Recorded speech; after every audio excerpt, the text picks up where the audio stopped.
A House of Pomegranates, Oscar Wilde. The young king. It was the night before the day fixed for his coronation, and the young king was sitting alone in his beautiful chamber. His courtiers had all taken their leave of him, bowing their heads to the ground, according to the ceremonious usage of the day, and had retired to the great hall of the palace, to receive a few last lessons from the professor of etiquette, there being some of them who had still quite natural manners, which in a courtier is, I need hardly say, a very grave offence. The lad, for he was only a lad, being but 16 years of age, was not sorry at their departure, and had flung himself back with a deep sigh of relief on the soft cushions of his embroidered couch, lying there, wild-eyed and open-mouthed, like a brown woodland fawn, or some young animal of the forest newly snared by the hunters. And, indeed, it was the hunters who had found him, coming upon him almost by chance as, bare-limbed and pipe in hand, he was following the flock of the poor goat-herd who had brought him up, and whose son he had always fancied himself to be. The child of the old king's only daughter by a secret marriage with one much beneath her in station, a stranger, some said, who, by the wonderful magic of his lute-playing, had made the young princess love him, while others spoke of an artist from Rimini, to whom the princess had shown much, perhaps too much honor, and who had suddenly disappeared from the city, leaving his work in the cathedral unfinished. He had been, when but a week old, stolen away from his mother's side, as she slept, and given into the charge of a common peasant and his wife, who were without children of their own, and lived in a remote part of the forest, more than a day's ride from the town. Grief, or the plague, as the court physician stated, or, as some suggested, a swift Italian poison administered in a cup of spiced wine, slew, within an hour of her awakening, the white girl who had given him birth, and as the trusty messenger who bare the child across his saddle-bow stooped from his weary horse and knocked at the rude door of the goatherd's hut, the body of the princess was being lowered into an open grave that had been dug in a deserted churchyard, beyond the city gates, a grave where it was said that another body was also lying, that of a young man of marvelous and foreign beauty, whose hands were tied behind him with a knotted cord, and whose breast was stabbed with many red wounds. Such, at least, was the story that men whispered to each other. Certain it was that the old king, when on his deathbed, whether moved by remorse for his great sin, or merely desiring that the kingdom should not pass away from his line, had had the lad sent for, and, in the presence of the council, had acknowledged him as his heir, and it seems that from the very first moment of his recognition he had shown signs of that strange passion for beauty that was destined to have so great an influence over his life. Those who accompanied him to the suite of rooms set apart for his service, often spoke of the cry of pleasure that broke from his lips when he saw the delicate raiment and rich jewels that had been prepared for him, and of the almost fierce joy with which he flung aside his rough leathern tunic and coarse sheepskin cloak. He missed, indeed, at times the fine freedom of his forest life, and was always apartment to chafe at the tedious court ceremonies that occupied so much of each day, but the wonderful palace, Joyeuse, as they called it, of which he now found himself lord, seemed to him to be a new world fresh fashioned for his delight, and as soon as he could escape from the council board or audience chamber, he would run down the great staircase, with its lions of gilt bronze and its steps of bright porphyry, and wander from room to room, and from corridor to corridor, like one who was seeking to find in beauty an anodyne from pain, a sort of restoration from sickness, upon these journeys of discovery, as he would call them, and, indeed, they were to him real voyages through a marvelous land. He would sometimes be accompanied by the slim, fair-haired court pages, with their floating mantles, and gay fluttering ribands, but more often he would be alone, feeling through a certain quick instinct, which was almost a divination, that the secrets of art are best learned in secret, and that beauty, like wisdom, loves the lonely worshipper. Many curious stories were related about him at this period. It was said that a stout burgomaster, who had come to deliver a florid oratorical address on behalf of the citizens of the town, had caught sight of him kneeling in real adoration before a great picture that had just been brought from Venice, and that seemed to herald the worship of some new gods. On another occasion he had been missed for several hours, and after a lengthened search had been discovered in a little chamber in one of the northern turrets of the palace gazing, as one in a trance, at a Greek gem carved with the figure of Adonis. He had been seen, so the tale ran, pressing his warm lips to the marble brow of an antique statue that had been discovered in the bed of the river on the occasion of the building of the stone bridge, and was inscribed with the name of the Bithynian slave of Hadrian. He had passed a whole night in noting the effect of the moonlight on a silver image of Endymion. All rare and costly materials had certainly a great fascination for him, and in his eagerness to procure he had sent away many merchants, some to traffic for amber with the rough fisher folk of the North Seas, some to Egypt to look for that curious green turquoise which is found only in the tombs of kings, and is said to possess magical properties, some to Persia for silken carpets and painted pottery, and others to India to buy gauze and stained ivory, moonstones and bracelets of jade, sandalwood and blue enamel and shawls of fine wool. But what had occupied him most was the robe he was to wear at his coronation, the robe of tissued gold, and the ruby-studded crown, and the scepter with its rows and rings of pearls. Indeed, it was of this that he was thinking tonight, as he lay back on his luxurious couch, watching the great pinewood log that was burning itself out on the open hearth. The designs, which were from the hands of the most famous artists of the time, had been submitted to him many months before, and he had given orders that the artificers were to toil night and day to carry them out, and that the whole world was to be searched for jewels that would be worthy of their work. He saw himself in fancy standing at the high altar of the cathedral in the fair raiment of a king, and a smile played and lingered about his boyish lips, and lit up with a bright luster his dark woodland eyes. After some time he rose from his seat, and leaning against the carved penthouse of the chimney, looked round at the dimly lit room. The walls were hung with rich tapestries representing the triumph of beauty. A large press, inlaid with agate and lapis lazuli, filled one corner, and facing the window stood a curiously wrought cabinet with lacquer panels of powdered and mosaiced gold, on which were placed some delicate goblets of Venetian glass, and a cup of dark-veined onyx. Pale poppies were broidered on the silk coverlet of the bed, as though they had fallen from the tired hands of sleep, and tall braids of fluted ivory bare up the velvet canopy, from which great tufts of ostrich plumes sprang, like white foam, to the pallid silver of the fretted ceiling. A laughing narcissus in green bronze held a polished mirror above its head. On the table stood a flat bowl of amethyst. Outside he could see the huge dome of the cathedral, looming like a bubble over the shadowy houses, and the weary sentinels pacing up and down on the misty terrace by the river. Far away, in an orchard, a nightingale was singing. A faint perfume of jasmine came through the open window. He brushed his brown curls back from his forehead, and taking up a lute, let his fingers stray across the chords. His heavy eyelids drooped, and a strange languor came over him. Never before had he felt so keenly, or with such exquisite joy, the magic and the mystery of beautiful things. When midnight sounded from the clock tower he touched a bell, and his pages entered and disrobed him with much ceremony, pouring rose water over his hands, and strewing flowers on his pillow. A few moments after they had left the room, he fell asleep, and as he slept he dreamed a dream, and this was his dream. He thought that he was standing in a long, low attic, amidst the whir and clatter of many looms. The meager daylight peered in through the grated windows, and showed him the gaunt figures of the weavers bending over their cases. Pale, sickly-looking children were crouched on the huge crossbeams. As the shuttles dashed through the warp they lifted up the heavy buttons, and when the shuttles stopped they let the buttons fall and pressed the threads together. Their faces were pinched with famine, and their thin hands shook and trembled. Some haggard women were seated at a table sewing. A horrible odor filled the place. The air was foul and heavy, and the walls dripped and streamed with damp. The young king went over to one of the weavers, and stood by him and watched him, and the weaver looked at him angrily, and said, "Why art thou watching me? Art thou a spy set on us by our master? Who is thy master?" asked the young king. "Our master," cried the weaver, bitterly. "He is a man like myself. Indeed, there is but this difference between us, that he wears fine clothes while I go in rags, and that while I am weak from hunger he suffers not a little from overfeeding."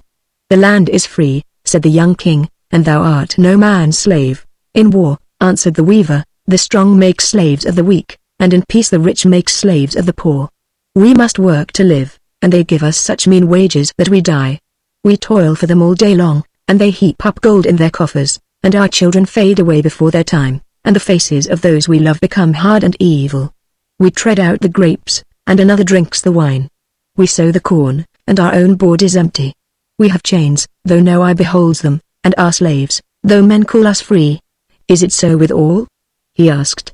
"It is so with all," answered the weaver, "with the young as well as with the old, with the women as well as with the men, with the little children as well as with those who are stricken in years. The merchants grind us down, and we must needs do their bidding. The priest rides by and tells his beads, and no man has care of us. Through our sunless lanes creeps poverty with her hungry eyes, and sin with his sodden face follows close behind her. Misery wakes us in the morning, and shame sits with us at night. But what are these things to thee? Thou art not one of us. Thy face is too happy." And he turned away scowling, and threw the shuttle across the loom, and the young king saw that it was threaded with a thread of gold, and a great terror seized upon him, and he said to the weaver, "What robe is this that thou art weaving?" "It is the robe for the coronation of the young king," he answered. "What is that, Dirthy?" And the young king gave a loud cry and woke, and lo! He was in his own chamber, and through the window he saw the great honey-colored moon hanging in the dusky air, and he fell asleep again and dreamed, and this was his dream. He thought that he was lying on the deck of a huge galley that was being rowed by 100 slaves. On a carpet by his side the master of the galley was seated. He was black as ebony, and his turban was of crimson silk. Great earrings of silver dragged down the thick lobes of his ears, and in his hands he had a pair of ivory scales. The slaves were naked, but for a ragged loincloth, and each man was chained to his neighbor. The hot sun beat brightly upon them, and the negroes ran up and down the gangway and lashed them with whips of hide. They stretched out their lean arms and pulled the heavy oars through the water. The salt spray flew from the blades. At last they reached a little bay, and began to take soundings.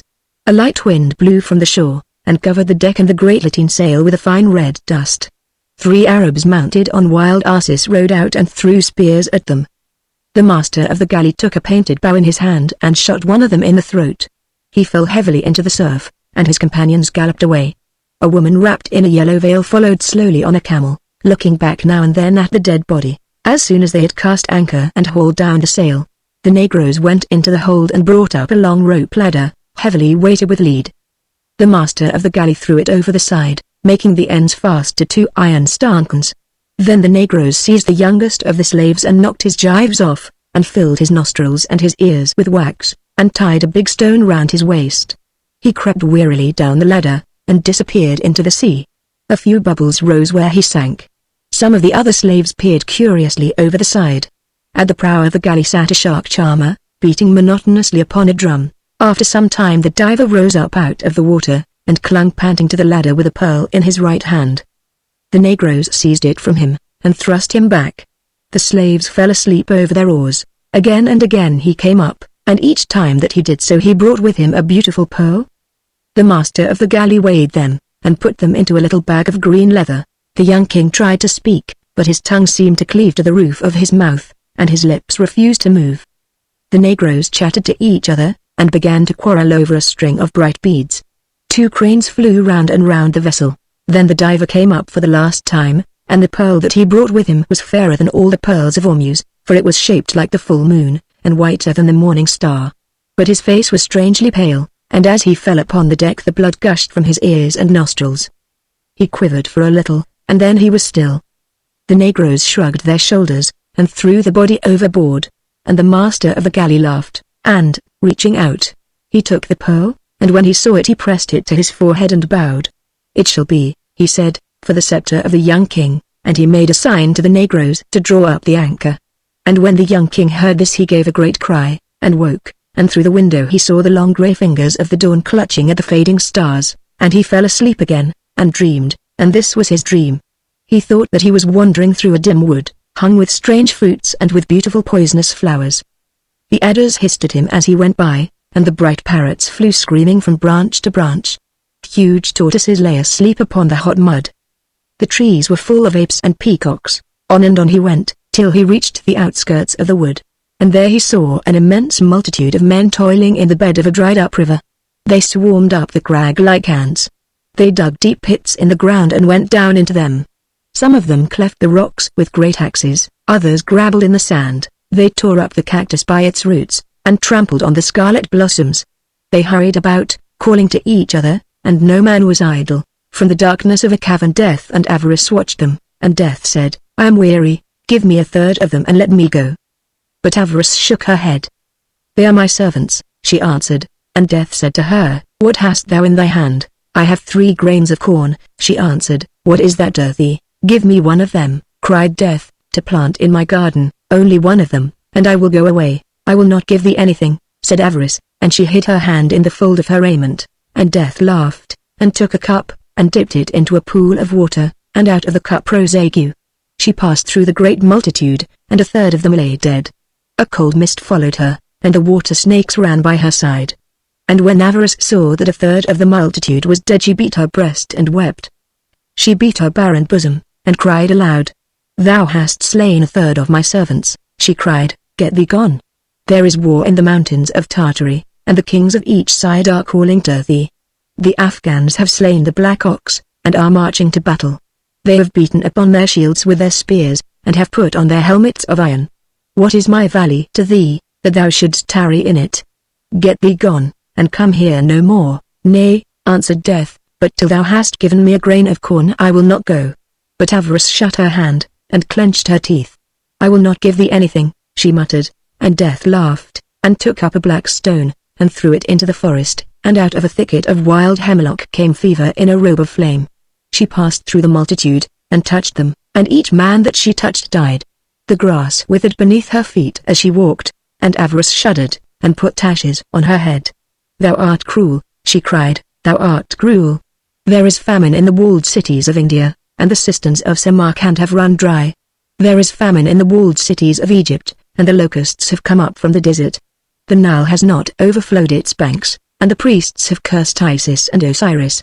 Get thee gone to those who need thee, and leave me my servants. Nay, answered Death, but till thou hast given me a grain of corn I will not go. I will not give thee anything, said Avarice. And Death laughed again, and he whistled through his fingers, and a woman came flying through the air. Plague was written upon her forehead, and a crowd of lean vultures wheeled round her. She covered the valley with her wings, and no man was left alive, and Avarice fled shrieking through the forest, and Death leapt upon his red horse and galloped away, and his galloping was faster than the wind, and out of the slime at the bottom of the valley crept dragons and horrible things with scales, and the jackals came trotting along the sand, sniffing up the air with their nostrils, and the young king wept, and said, Who are these men, and for what were they seeking? For rubies for a king's crown, answered one who stood behind him, and the young king started, and, turning round, he saw a man habited as a pilgrim and holding in his hand a mirror of silver, and he grew pale, and said, For what king? And the pilgrim answered, Look in this mirror, and thou shalt see him. And he looked in the mirror, and, seeing his own face, he gave a great cry and woke, and the bright sunlight was streaming into the room, and from the trees of the garden and pleasaunce the birds were singing, and the chamberlain and the high officers of state came in and made obeisance to him, and the pages brought him the robe of tissued gold, and set the crown and the scepter before him. And the young king looked at them, and they were beautiful. More beautiful were they than aught that he had ever seen. But he remembered his dreams, and he said to his lords, Take these things away, for I will not wear them. And the courtiers were amazed, and some of them laughed, for they thought that he was jesting, but he spake sternly to them again, and said, Take these things away, and hide them from me. Though it be the day of my coronation, I will not wear them. For on the loom of sorrow, and by the white hands of pain, has this my robe been woven. There is blood in the heart of the ruby, and death in the heart of the pearl. And he told them his 3 dreams. And when the courtiers heard them they looked at each other and whispered, saying, Surely he is mad, for what is a dream but a dream, and a vision but a vision? They are not real things that one should heed them. And what have we to do with the lives of those who toil for us? Shall a man not eat bread till he has seen the sower, nor drink wine till he has talked with the vine-dresser? And the chamberlain spake to the young king, and said, My lord, I pray thee set aside these black thoughts of thine, and put on this fair robe, and set this crown upon thy head. For how shall the people know that thou art a king, if thou hast not a king's raiment? And the young king looked at him. Is it so, indeed? He questioned. Will they not know me for a king if I have not a king's raiment? They will not know thee, my lord, cried the chamberlain. I had thought that there had been men who were king-like, he answered, but it may be as thou sayest. And yet I will not wear this robe, nor will I be crowned with this crown, but even as I came to the palace so will I go forth from it. And he bade them all leave him, save one page whom he kept as his companion, a lad a year younger than himself. Him he kept for his service, and when he had bathed himself in clear water, he opened a great painted chest, and from it he took the leathern tunic and rough sheepskin cloak that he had worn when he had watched on the hillside the shaggy goats of the goat herd. These he put on, and in his hand he took his rude shepherd's staff. And the little page opened his big blue eyes in wonder, and said smiling to him, My lord, I see thy robe and thy scepter, but where is thy crown? And the young king plucked a spray of wild briar that was climbing over the balcony, and bent it, and made a circlet of it, and set it on his own head. This shall be my crown, he answered, and thus attired he passed out of his chamber into the great hall, where the nobles were waiting for him. And the nobles made merry, and some of them cried out to him, My lord, the people wait for their king, and thou showest them a beggar. And others were wroth and said, He brings shame upon our state, and is unworthy to be our master. But he answered them not a word, but passed on, and went down the bright porphyry staircase, and out through the gates of bronze, and mounted upon his horse, and rode towards the cathedral, the little page running beside him. and the people laughed and said, "It is the king's fool who is riding by," and they mocked him, and he drew rein and said, "Nay, but I am the king." And he told them his 3 dreams, and a man came out of the crowd and spake bitterly to him, and said, "Sir, knowest thou not that out of the luxury of the rich cometh the life of the poor? By your pomp we are nurtured, and your vices give us bread. To toil for a hard master is bitter, but to have no master to toil for is more bitter still. Thinkest thou that the ravens will feed us? And what cure hast thou for these things?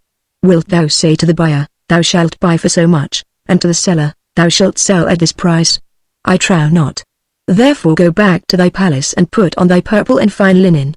What hast thou to do with us, and what we suffer, and not the rich and the poor brothers?" asked the young king. Answered the man, "and the name of the rich brother is Cain." And the young king's eyes filled with tears, and he rode on through the murmurs of the people, and the little page grew afraid and left him. And when he reached the great portal of the cathedral, the soldiers thrust their halberts out and said, "What dost thou seek here? None enters by this door but the king." And his face flushed with anger, and he said to them, "I am the king," and waved their halberts aside and passed in. And when the old bishop saw him coming in his goatherd's dress, he rose up in wonder from his throne, and went to meet him, and said to him, "My son, is this a king's apparel? And with what crown shall I crown thee, and what scepter shall I place in thy hand? Surely this should be to thee a day of joy, and not a day of abasement. Shall joy wear what grief has fashioned?" said the young king. And he told him his 3 dreams. And when the bishop had heard them he knit his brows, and said, "My son, I am an old man, and in the winter of my days, and I know that many evil things are done in the wide world. The fierce robbers come down from the mountains, and carry off the little children, and sell them to the Moors. The lions lie in wait for the caravans, and leap upon the camels. The wild boar roots up the corn in the valley, and the foxes gnaw the vines upon the hill. The pirates lay waste the sea coast and burn the ships of the fishermen, and take their nets from them. In the salt marshes live the lepers, they have houses of wattled reeds, and none may come nigh them. The beggars wander through the cities, and eat their food with the dogs. Canst thou make these things not to be? Wilt thou take the leper for thy bedfellow, and set the beggar at thy board? Shall the lion do thy bidding, and the wild boar obey thee? Is not he who made misery wiser than thou art? Wherefore I praise thee not for this that thou hast done, but I bid thee ride back to the palace and make thy face glad, and put on the raiment that beseemeth the king, and with a crown of gold I will crown thee, and the scepter of pearl will I place in thy hand. And as for thy dreams, think no more of them. The burden of this world is too great for one man to bear, and the world's sorrow too heavy for one heart to suffer. Sayest thou that in this house?" said the young king, and he strode past the bishop, and climbed up the steps of the altar, and stood before the image of Christ. He stood before the image of Christ, and on his right hand and on his left were the marvelous vessels of gold, the chalice with the yellow wine, and the vial with the holy oil. He knelt before the image of Christ, and the great candles burned brightly by the jeweled shrine, and the smoke of the incense curled in thin blue wreaths through the dome. He bowed his head in prayer, and the priests in their stiff copes crept away from the altar, and suddenly a wild tumult came from the street outside, and in entered the nobles with drawn swords and nodding plumes, and shields of polished steel. "Where is this dreamer of dreams?" they cried. "Where is this king who is apparelled like a beggar, this boy who brings shame upon our state? Surely we will slay him, for he is unworthy to rule over us." And the young king bowed his head again, and prayed, and when he had finished his prayer he rose up, and turning round he looked at them sadly, and lo! Through the painted windows came the sunlight streaming upon him, and the sunbeams wove round him a tissued robe that was fairer than the robe that had been fashioned for his pleasure. The dead staff blossomed, and bare lilies that were whiter than pearls. The dry thorn blossomed, and bare roses that were redder than rubies. Whiter than fine pearls were the lilies, and their stems were of bright silver. Redder than male rubies were the roses, and their leaves were of beaten gold. He stood there in the raiment of a king, and the gates of the jeweled shrine flew open, and from the crystal of the many-rayed monstrance shone a marvelous and mystical light. He stood there in a king's raiment, and the glory of God filled the place, and the saints in their carven niches seemed to move.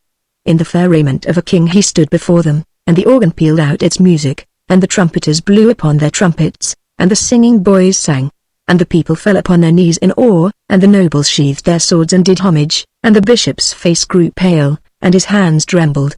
"A greater than I hath crowned thee," he cried, and he knelt before him, and the young king came down from the high altar, and passed home through the midst of the people. But no man dared look upon his face, for it was like the face of an angel. The birthday of the Infanta. It was the birthday of the Infanta.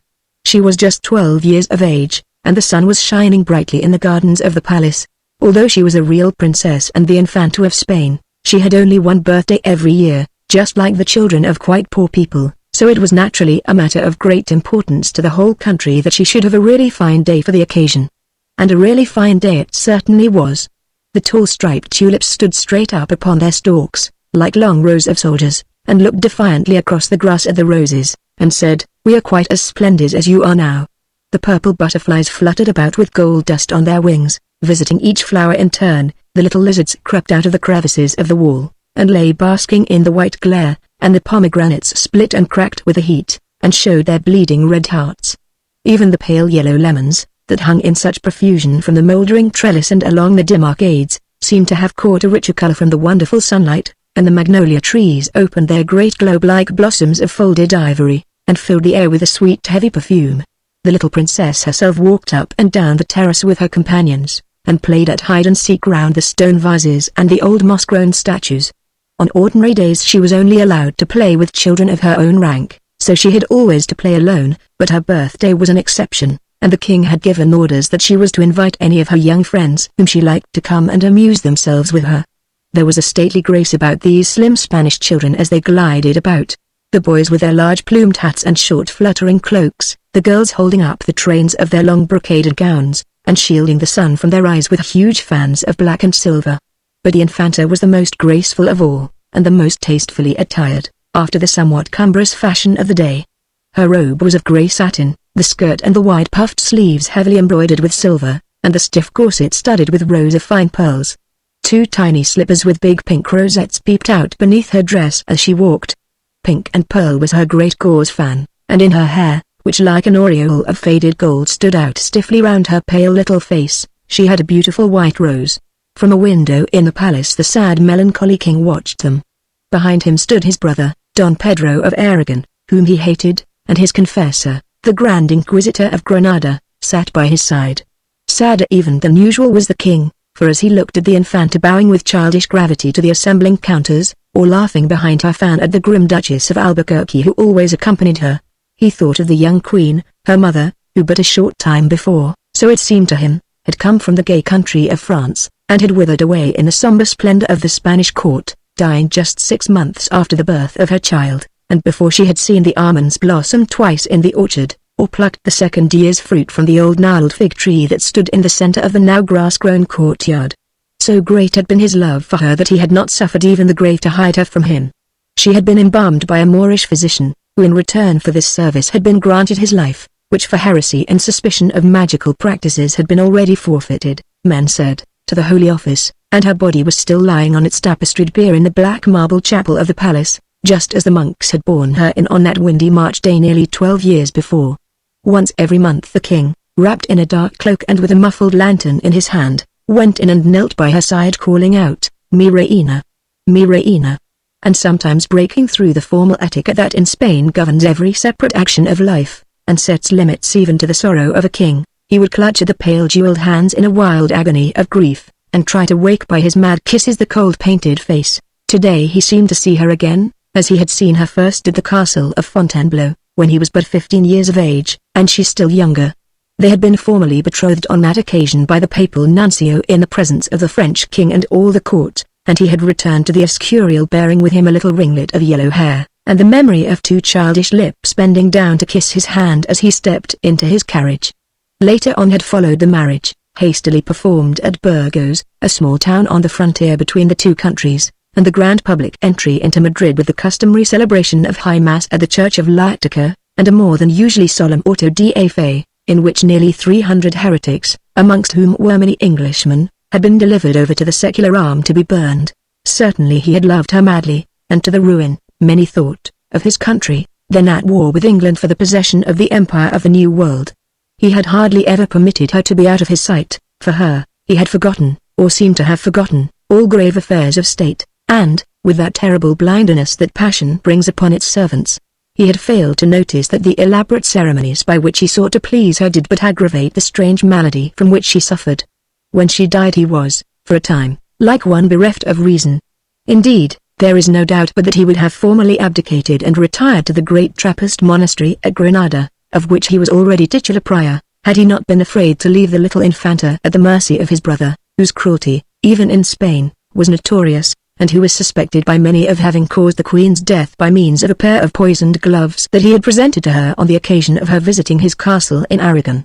Even after the expiration of the 3 years of public mourning that he had ordained throughout his whole dominions by royal edict, he would never suffer his ministers to speak about any new alliance, and when the Emperor himself sent to him, and offered him the hand of the lovely Archduchess of Bohemia, his niece, in marriage, he bade the ambassadors tell their master that the King of Spain was already wedded to sorrow, and that though she was but a barren bride he loved her better than beauty, an answer that cost his crown the rich provinces of the Netherlands, which soon after, at the Emperor's instigation, revolted against him under the leadership of some fanatics of the Reformed Church. His whole married life, with its fierce, fiery-colored joys and the terrible agony of its sudden ending, seemed to come back to him today as he watched the Infanta playing on the terrace. She had all the Queen's pretty petulance of manner, the same wilful way of tossing her head, the same proud curved beautiful mouth, the same wonderful smile, Varice our de France indeed, as she glanced up now and then at the window, or stretched out her little hand for the stately Spanish gentleman to kiss.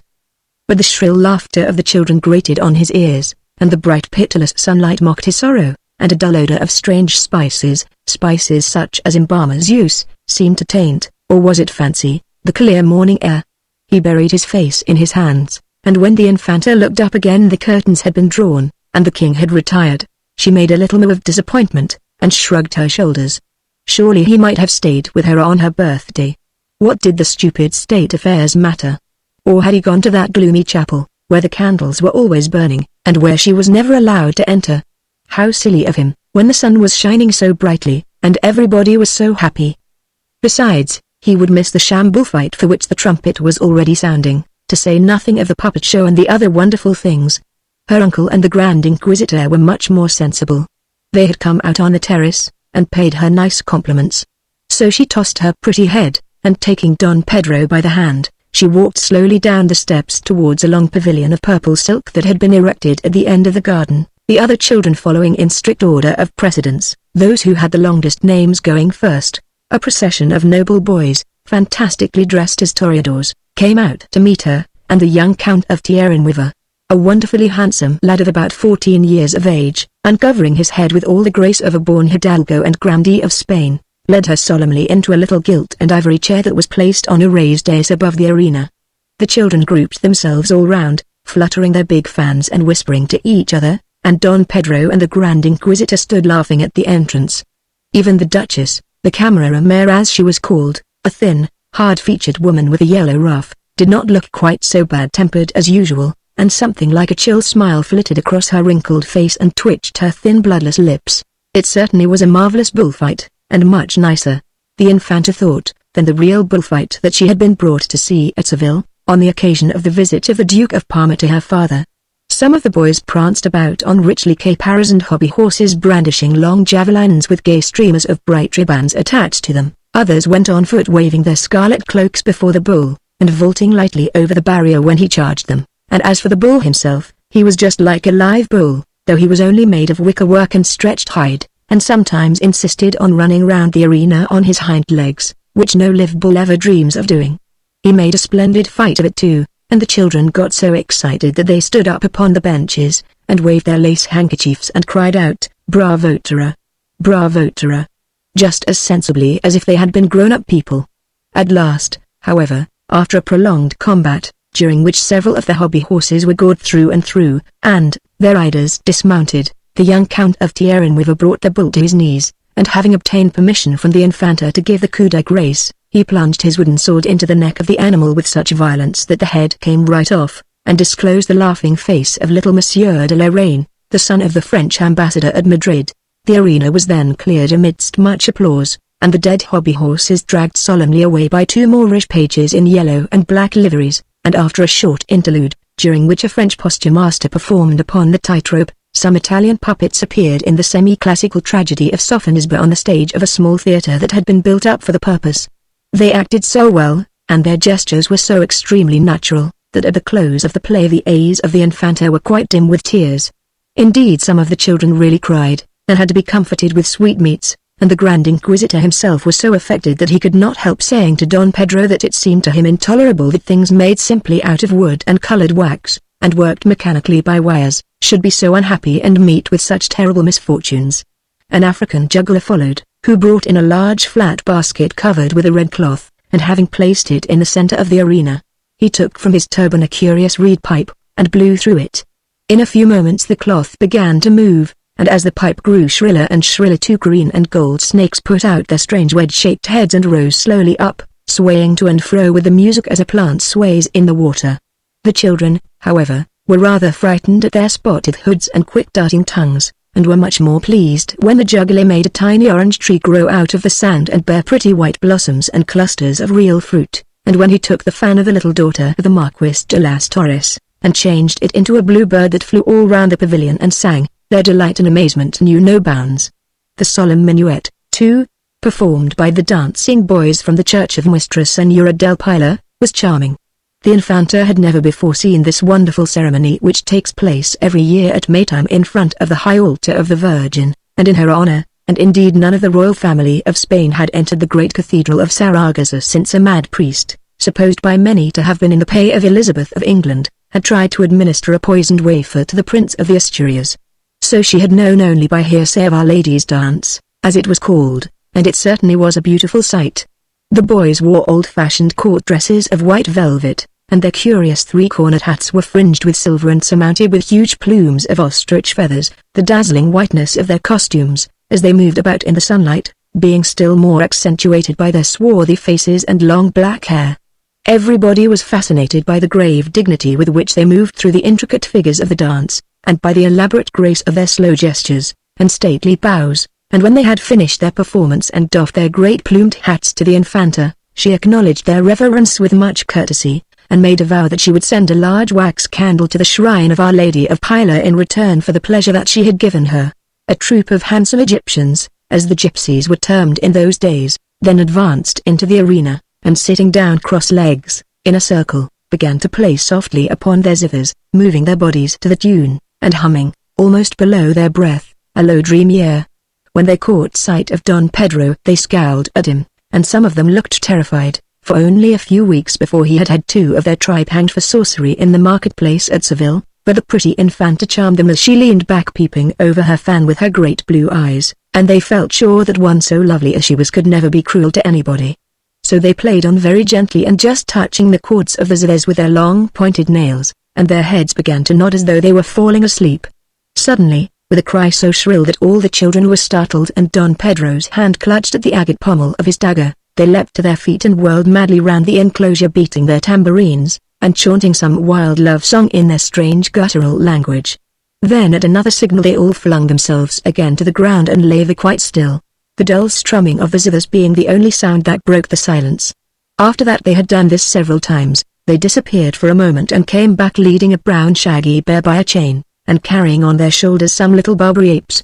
The bear stood upon his head with the utmost gravity, and the wizened apes played all kinds of amusing tricks with 2 gypsy boys who seemed to be their masters, and fought with tiny swords, and fired off guns, and went through a regular soldier's drill just like the king's own bodyguard. In fact the gypsies were a great success. But the funniest part of the whole morning's entertainment was undoubtedly the dancing of the little dwarf. When he stumbled into the arena, waddling on his crooked legs and wagging his huge misshapen head from side to side, the children went off into a loud shout of delight, and the Infanta herself laughed so much that the camarera was obliged to remind her that although there were many precedents in Spain for a king's daughter weeping before her equals, there were none for a princess of the blood royal making so merry before those who were her inferiors in birth. The dwarf, however, was really quite irresistible, and even at the Spanish court, always noted for its cultivated passion for the horrible, so fantastic a little monster had never been seen. It was his first appearance, too.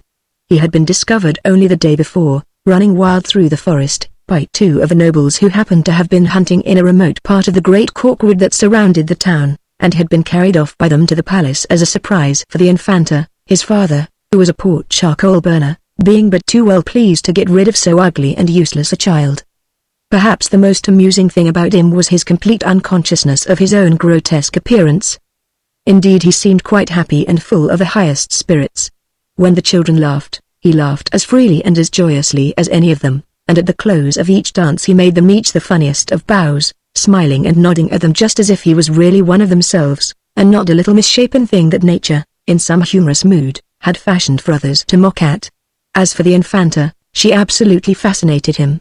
He could not keep his eyes off her, and seemed to dance for her alone, and when at the close of the performance, remembering how she had seen the great ladies of the court throw bouquets to Caffarelli, the famous Italian treble, whom the Pope had sent from his own chapel to Madrid that he might cure the king's melancholy by the sweetness of his voice, she took out of her hair the beautiful white rose, and partly for a jest and partly to tease the Camerera, threw it to him across the arena with her sweetest smile. He took the whole matter quite seriously, and pressing the flower to his rough coarse lips he put his hand upon his heart, and sank on one knee before her, grinning from ear to ear, and with his little bright eyes sparkling with pleasure. This so upset the gravity of the Infanta that she kept on laughing long after the little dwarf had ran out of the arena, and expressed a desire to her uncle that the dance should be immediately repeated. The Camerera, however, on the plea that the sun was too hot, decided that it would be better that Her Highness should return without delay to the palace, where a wonderful feast had been already prepared for her, including a real birthday cake with her own initials worked all over it in painted sugar and a lovely silver flag waving from the top. The Infanta accordingly rose up with much dignity, and having given orders that the little dwarf was to dance again for her after the hour of siesta, and conveyed her thanks to the young Count of Tierrenweaver for his charming reception, she went back to her apartments, the children following in the same order in which they had entered. Now when the little dwarf heard that he was to dance a second time before the Infanta, and by her own express command, he was so proud that he ran out into the garden, kissing the white rose in an absurd ecstasy of pleasure, and making the most uncouth and clumsy gestures of delight. The flowers were quite indignant at his daring to intrude into their beautiful home, and when they saw him capering up and down the walks, and waving his arms above his head in such a ridiculous manner, they could not restrain their feelings any longer. "He is really far too ugly to be allowed to play in any place where we are," cried the tulips. "He should drink poppy juice, and go to sleep for 1,000 years, said the great scarlet lilies, and they grew quite hot and angry. "He is a perfect horror," screamed the cactus. "Why, he is twisted and stumpy, and his head is completely out of proportion with his legs. Really he makes me feel prickly all over, and if he comes near me I will sting him with my thorns, and he has actually got one of my best blooms," exclaimed the white rose tree. "I gave it to the Infanta this morning myself, as a birthday present, and he has stolen it from her." And she called out, "Thief, thief, thief," at the top of her voice.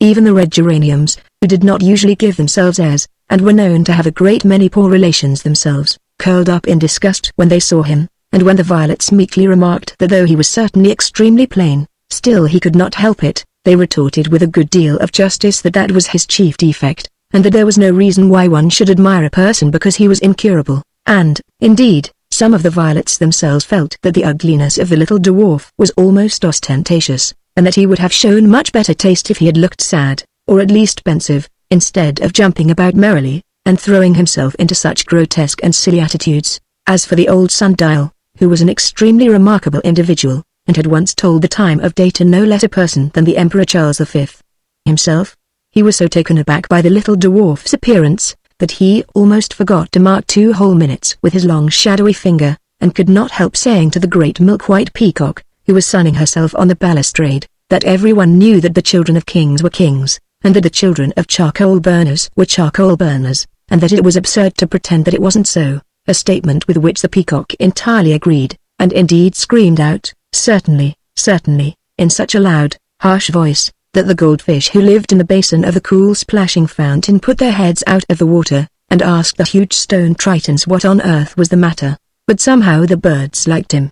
They had seen him often in the forest, dancing about like an elf after the eddying leaves, or crouched up in the hollow of some old oak tree, sharing his nuts with the squirrels. They did not mind his being ugly, a bit.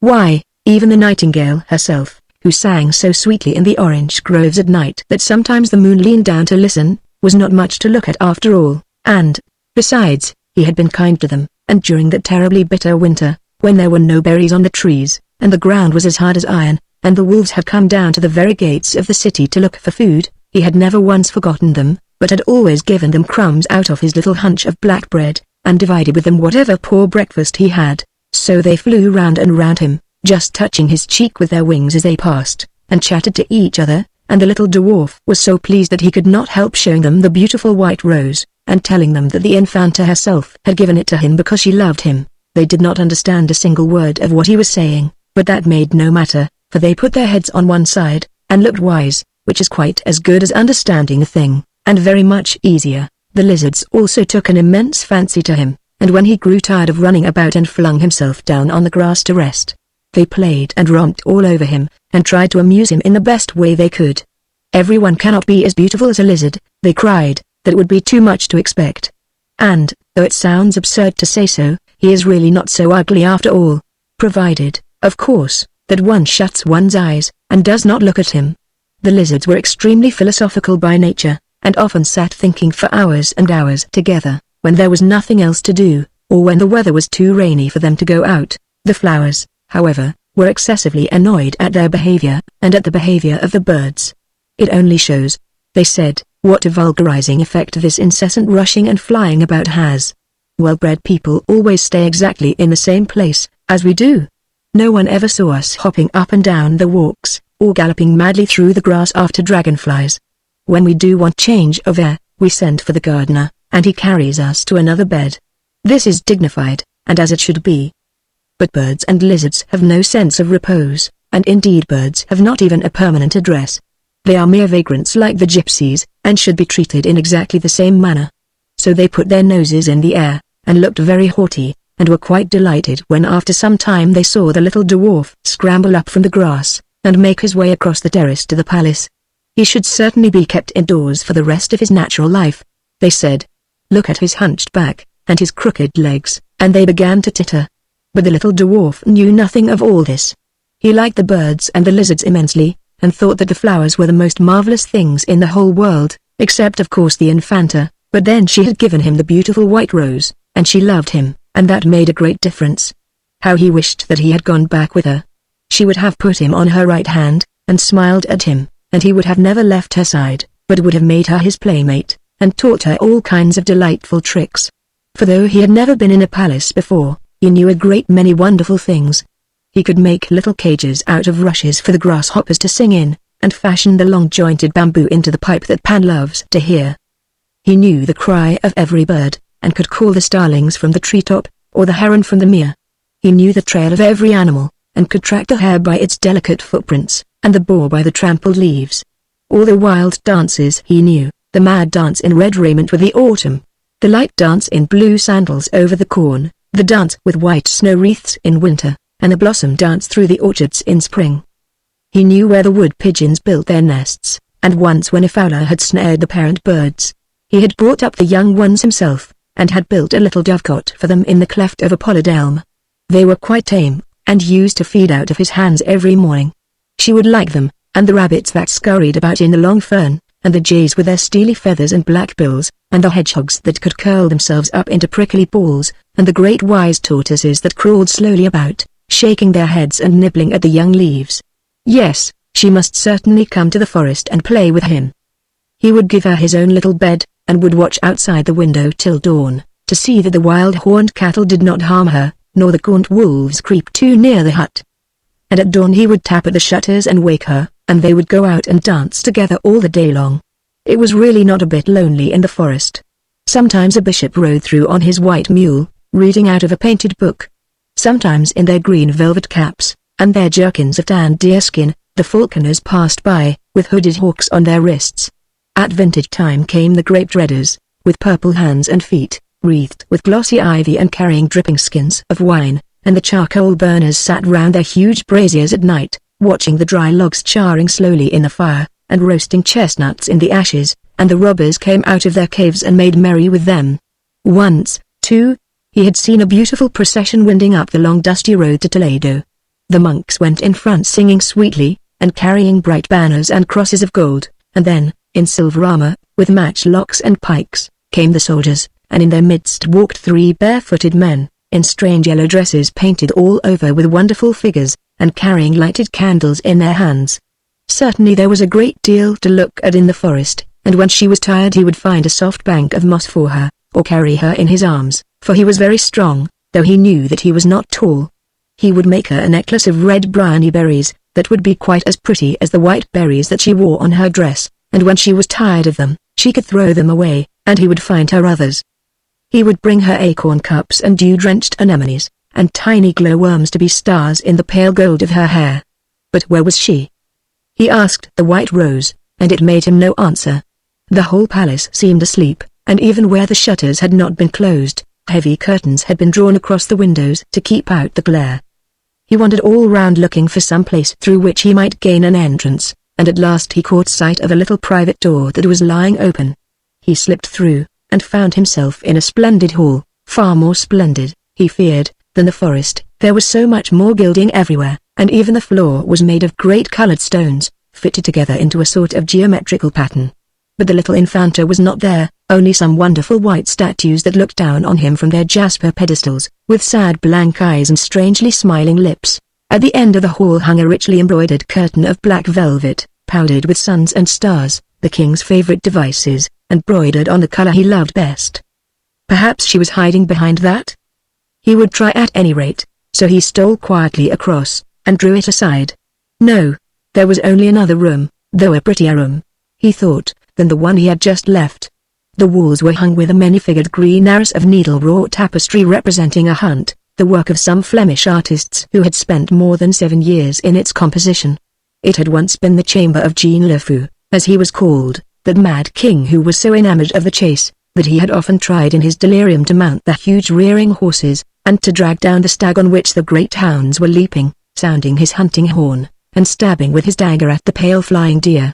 It was now used as the council room, and on the centre table were lying the red portfolios of the ministers, stamped with the gold tulips of Spain, and with the arms and emblems of the House of Habsburg. The little dwarf looked in wonder all round him, and was half afraid to go on. The strange silent horsemen that galloped so swiftly through the long glades without making any noise, seemed to him like those terrible phantoms of whom he had heard the charcoal burners speaking, the comprachos, who hunt only at night, and if they meet a man, turn him into a hind, and chase him. But he thought of the pretty Infanta, and took courage. He wanted to find her alone, and to tell her that he too loved her. Perhaps she was in the room beyond. He ran across the soft Moorish carpets, and opened the door. No. She was not here either. The room was quite empty. It was a throne room, used for the reception of foreign ambassadors, when the king, which of late had not been often, consented to give them a personal audience, the same room in which, many years before, envoys had appeared from England to make arrangements for the marriage of their queen, then one of the Catholic sovereigns of Europe, with the emperor's eldest son. The hangings were of gilt Cordovan leather, and a heavy gilt chandelier with branches for 300 wax lights hung down from the black and white ceiling. Underneath a great canopy of gold cloth, on which the lions and towers of Castile were broidered in seed pearls, stood the throne itself, covered with a rich pall of black velvet studded with silver tulips and elaborately fringed with silver and pearls. On the second step of the throne was placed the kneeling stool of the Infanta, with its cushion of cloth of silver tissue, and below that again, and beyond the limit of the canopy, stood the chair for the papal nuncio, who alone had the right to be seated in the king's presence on the occasion of any public ceremonial, and whose cardinal's hat, with its tangled scarlet tassels, lay on a purple tabouret in front.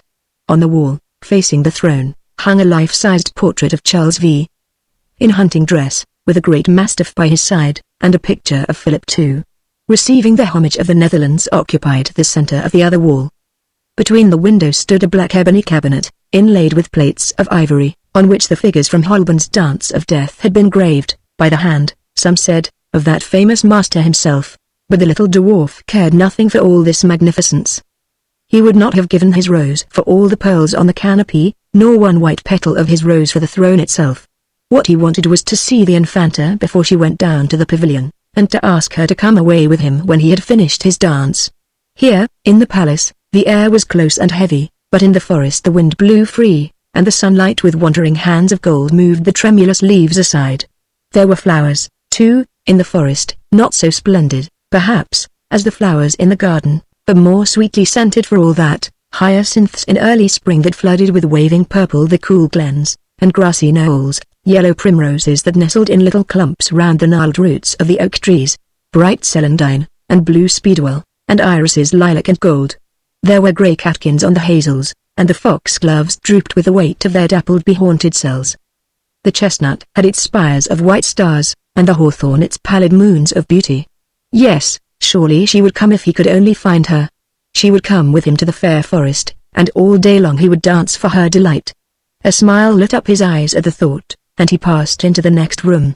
Of all the rooms this was the brightest and the most beautiful.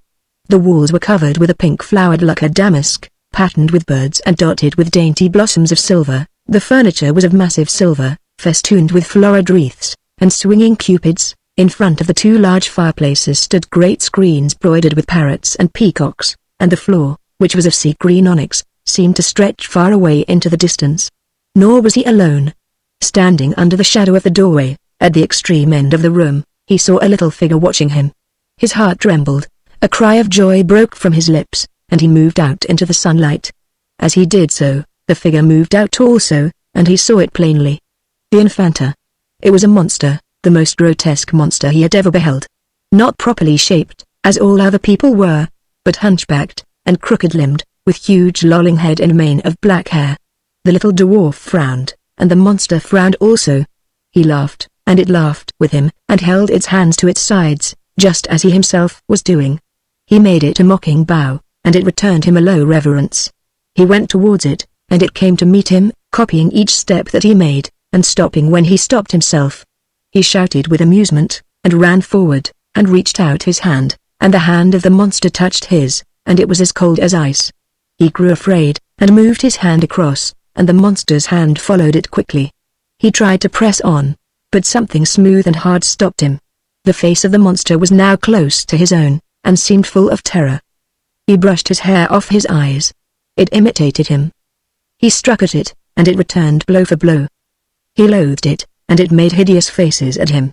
He drew back, and it retreated. What is it? He thought for a moment, and looked round at the rest of the room. It was strange, but everything seemed to have its double in this invisible wall of clear water. Yes, picture for picture was repeated, and couch for couch. The sleeping fawn that lay in the alcove by the doorway had its twin brother that slumbered, and a silver Venus that stood in the sunlight held out her arms to a Venus as lovely as herself. Was it Echo? He had called to her once in the valley, and she had answered him word for word. Could she mock the eye, as she mocked the voice? Could she make a mimic world just like the real world? Could the shadows of things have color and life and movement? Could it be the dash? He started, and taking from his breast the beautiful white rose, he turned round, and kissed it. The monster had a rose of its own, petal for petal the same. It kissed it with like kisses, and pressed it to its heart with horrible gestures. When the truth dawned upon him, he gave a wild cry of despair, and fell sobbing to the ground. So it was he who was misshapen and hunchbacked, foul to look at and grotesque. He himself was the monster, and it was at him that all the children had been laughing, and the little princess who he had thought loved him, she too had been merely mocking at his ugliness, and making merry over his twisted limbs. Why had they not left him in the forest, where there was no mirror to tell him how loathsome he was? Why had his father not killed him, rather than sell him to his shame? The hot tears poured down his cheeks, and he tore the white rose to pieces. The sprawling monster did the same, and scattered the faint petals in the air. It grovelled on the ground, and, when he looked at it, it watched him with a face drawn with pain. He crept away, lest he should see it, and covered his eyes with his hands. He crawled, like some wounded thing, into the shadow, and lay there moaning. And at that moment the Infanta herself came in with her companions through the open window, and when they saw the ugly little dwarf lying on the ground and beating the floor with his clenched hands, in the most fantastic and exaggerated manner, they went off into shouts of happy laughter, and stood all round him and watched him. His dancing was funny, said the Infanta, but his acting is funnier still. Indeed he is almost as good as the puppets, only of course not quite so natural. And she fluttered her big fan, and applauded, but the little dwarf never looked up, and his sobs grew fainter and fainter, and suddenly he gave a curious gasp, and clutched his side. And then he fell back again, and lay quite still. That is capital, said the Infanta, after a pause. But now you must dance for me. Yes, cried all the children, you must get up and dance, for you are as clever as the Barbary apes, and much more ridiculous.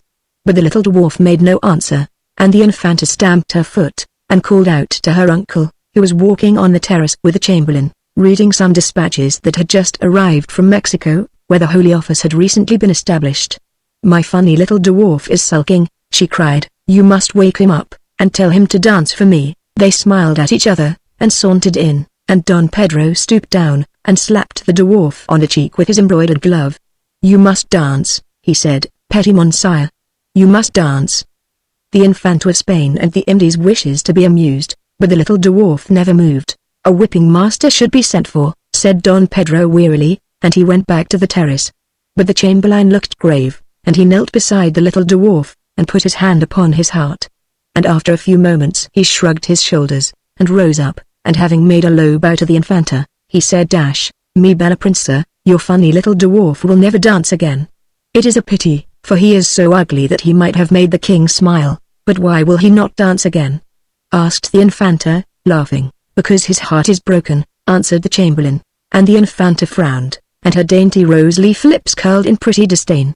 "For the future let those who come to play with me have no hearts," she cried, and she ran out into the garden. The fisherman and his soul. Every evening the young fisherman went out upon the sea, and threw his nets into the water. When the wind blew from the land he caught nothing, or but little at best, for it was a bitter and black-winged wind, and rough waves rose up to meet it. But when the wind blew to the shore, the fish came in from the deep, and swam into the meshes of his nets, and he took them to the marketplace and sold them. Every evening he went out upon the sea, and one evening the net was so heavy that hardly could he draw it into the boat. And he laughed, and said to himself, "Surely I have caught all the fish that swim, or snared some dull monster that will be a marvel to men, or some thing of horror that the great queen will desire," and putting forth all his strength, he tugged at the coarse rope still, like lines of blue enamel round a vase of bronze. The long veins rose up on his arms. He tugged at the thin ropes, and nearer came the circle of flat corks, and the net rose at last to the top of the water. But no fish at all was in it, nor any monster or thing of horror, but only a little mermaid lying fast asleep. Her hair was as a wet fleece of gold, and each separate hair as a thread of fine gold in a cup of glass. Her body was as white ivory, and her tail was of silver and pearl. Silver and pearl was her tail, and the green weeds of the sea coiled round it, and like seashells were her ears, and her lips were like sea coral. The cold waves dashed over her cold breasts, and the salt glistened upon her eyelids. So beautiful was she that when the young fisherman saw her he was filled with wonder, and he put out his hand and drew the net close to him, and leaning over the side he clasped her in his arms. And when he touched her, she gave a cry like a startled seagull, and woke, and looked at him in terror with her mauve amethyst eyes, and struggled that she might escape. But he held her tightly to him, and would not suffer her to depart. And when she saw that she could in no way escape from him, she began to weep, and said, "I pray thee let me go, for I am the only daughter of a king, and my father is aged and alone." But the young fisherman answered, "I will not let thee go save thou makest me a promise that whenever I call thee, thou wilt come and sing to me, for the fish delight to listen to the song of the sea folk, and so shall my nets be full. Wilt thou in very truth let me go, if I promise thee this?" cried the mermaid. "In very truth I will let thee go," said the young fisherman. So she made him the promise he desired, and sware it by the oath of the sea folk. And he loosened his arms from about her, and she sank down into the water, trembling with a strange fear. Every evening the young fisherman went out upon the sea, and called to the mermaid, and she rose out of the water and sang to him. Round and round her swam the dolphins, and the wild gulls wheeled above her head, and she sang a marvelous song. For she sang of the sea folk who drive their flocks from cave to cave, and carry the little calves on their shoulders, of the tritons who have long green beards, and hairy breasts, and blow through twisted conchs when the king passes by, of the palace of the king which is all of amber, with a roof of clear emerald, and a pavement of bright pearl, and of the gardens of the sea where the great filigrane fans of coral wave all day long, and the fish dart about like silver birds, and the anemones cling to the rocks, and the pinks budgeon in the ribbed yellow sand. She sang of the big whales that come down from the North Seas and have sharp icicles hanging to their fins, of the sirens who tell of such wonderful things that the merchants have to stop their ears with wax lest they should hear them, and leap into the water and be drowned, of the sunken galleys with their tall masts, and the frozen sailors clinging to the rigging, and the mackerel swimming in and out of the open portholes, of the little barnacles who are great travellers, and cling to the keels of the ships and go round and round the world, and of the cuttlefish who live in the sides of the cliffs and stretch out their long black arms, and can make night come when they will it. She sang of the nautilus who has a boat of her own that is carved out of an opal and steered with a silken sail, of the happy mermen who play upon harps and can charm the great kraken to sleep, of the little children who catch hold of the slippery porpoises and ride laughing upon their backs, of the mermaids who lie in the white foam and hold out their arms to the mariners, and of the sea lions with their curved tusks, and the sea-horses with their floating manes, and as she sang, all the tunny fish came in from the deep to listen to her, and the young fisherman threw his nets round them and caught them, and others he took with a spear. And when his boat was well laden, the mermaid would sink down into the sea, smiling at him, yet would she never come near him that he might touch her. Oftentimes he called to her and prayed of her, but she would not, and when he sought to seize her she dived into the water as a seal might dive, nor did he see her again that day. And each day the sound of her voice became sweeter to his ears. So sweet was her voice that he forgot his nets and his cunning, and had no care of his craft. Vermilion-finned and with eyes of bossy gold, the tunnies went by in shoals, but he heeded them not. His spear lay by his side unused, and his baskets of plaited osier were empty. With lips parted, and eyes dim with wonder, he sat idle in his boat and listening till the sea mists crept round him, and the wandering moon stained his brown limbs with silver. And one evening he called to her, and said, Little mermaid, I love thee. Take me for thy bridegroom, for I love thee. But the mermaid shook her head. Thou hast a human soul, she answered. If only thou wouldest send away thy soul, then could I love thee. And the young fisherman said to himself, Of what use is my soul to me? I cannot see it. I may not touch it. I do not know it. Surely I will send it away from me, and much gladness shall be mine. And a cry of joy broke from his lips, and standing up in the painted boat, he held out his arms to the mermaid. I will send my soul away, he cried, and you shall be my bride, and I will be thy bridegroom, and in the depth of the sea we will dwell together, and all that thou hast sung of thou shalt show me, and all that thou desirest I will do, nor shall our lives be divided. And the little mermaid laughed for pleasure and hid her face in her hands. But how shall I send my soul from me? Cried the young fisherman. Tell me how I may do it, and lo, it shall be done. Alas, I know not, said the little mermaid, the sea folk have no souls. And she sank down into the deep, looking wistfully at him. Now early on the next morning, before the sun was the span of a man's hand above the hill, the young fisherman went to the house of the priest and knocked 3 times at the door. The novice looked out through the wicket, and when he saw who it was, he drew back the latch and said to him, Enter. And the young fisherman passed in, and knelt down on the sweet-smelling rushes of the floor, and cried to the priest who was reading out of the holy book and said to him, Father, I am in love with one of the sea folk, and my soul hindereth me from having my desire. Tell me how I can send my soul away from me, for in truth I have no need of it. Of what value is my soul to me? I cannot see it. I may not touch it. I do not know it. And the priest beat his breast, and answered, Alack, alack, thou art mad, or hast eaten of some poisonous herb, for the soul is the noblest part of man, and was given to us by God that we should nobly use it. There is no thing more precious than a human soul, nor any earthly thing that can be weighed with it. It is worth all the gold that is in the world, and is more precious than the rubies of the kings. Therefore, my son, think not any more of this matter, for it is a sin that may not be forgiven. And as for the sea folk, they are lost, and they who would traffic with them are lost also.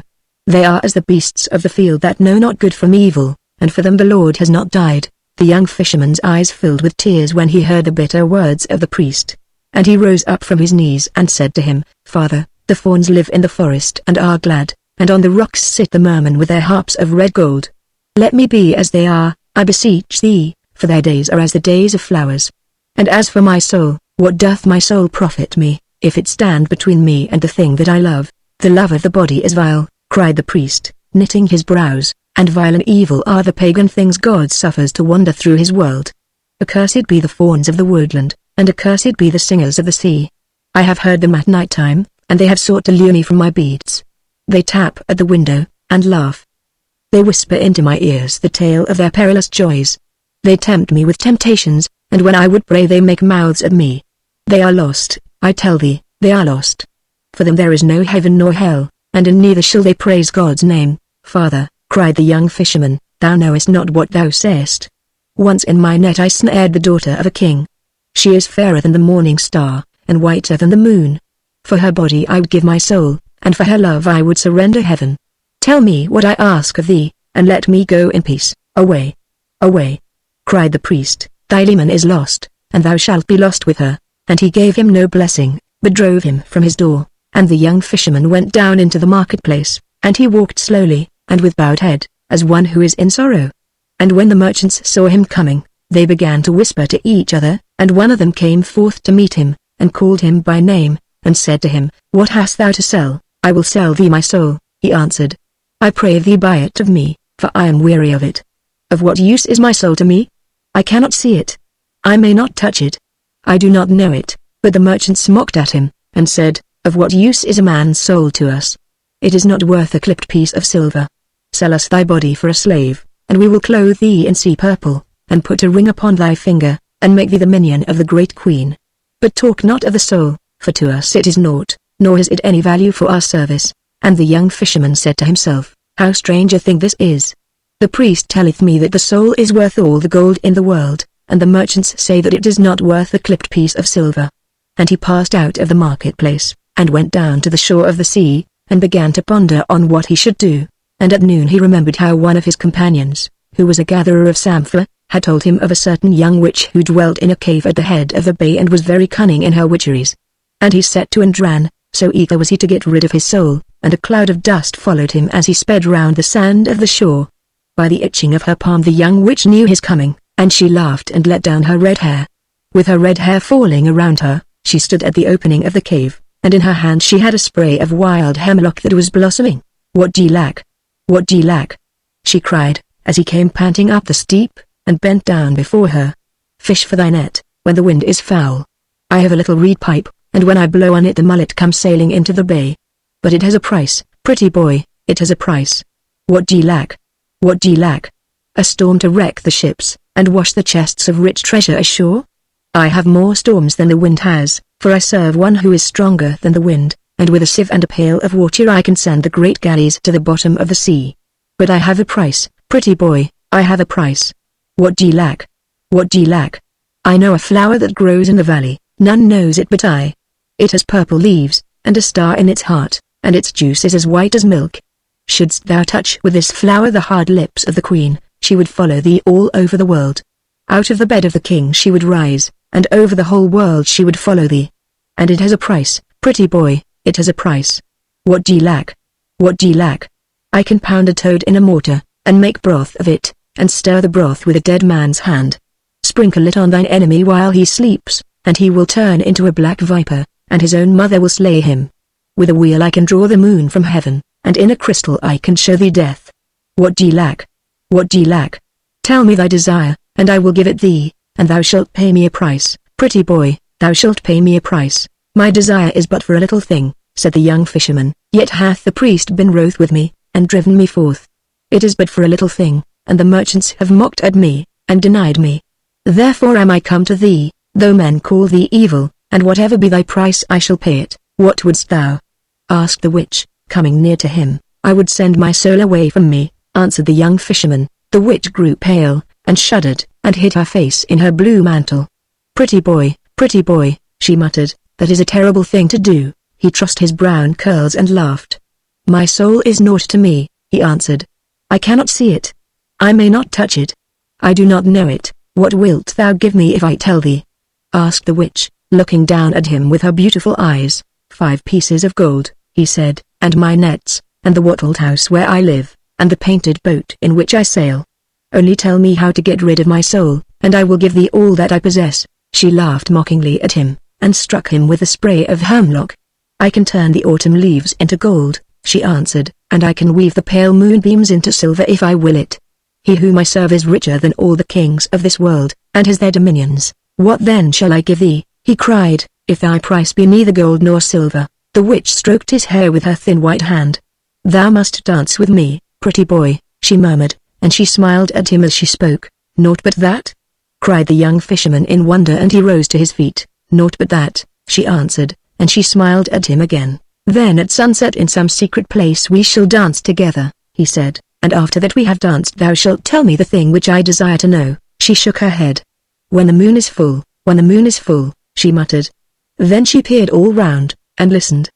A bluebird rose screaming from its nest and circled over the dunes, and 3 spotted birds rustled through the coarse grey grass and whistled to each other. There was no other sound save the sound of a wave fretting the smooth pebbles below. So she reached out her hand, and drew him near to her and put her dry lips close to his ear. Tonight thou must come to the top of the mountain, she whispered. It is a Sabbath, and he will be there. The young fisherman started and looked at her, and she showed her white teeth and laughed. Who is he of whom thou speakest? He asked. It matters not, she answered. Go thou tonight, and stand under the branches of the hornbeam, and wait for my coming.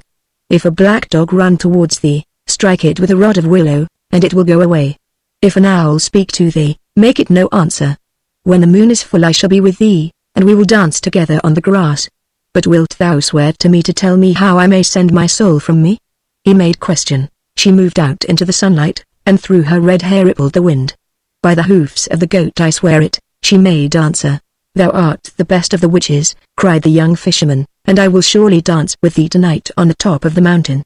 I would indeed that thou hadst asked of me either gold or silver. But such as thy price is thou shalt have it, for it is but a little thing."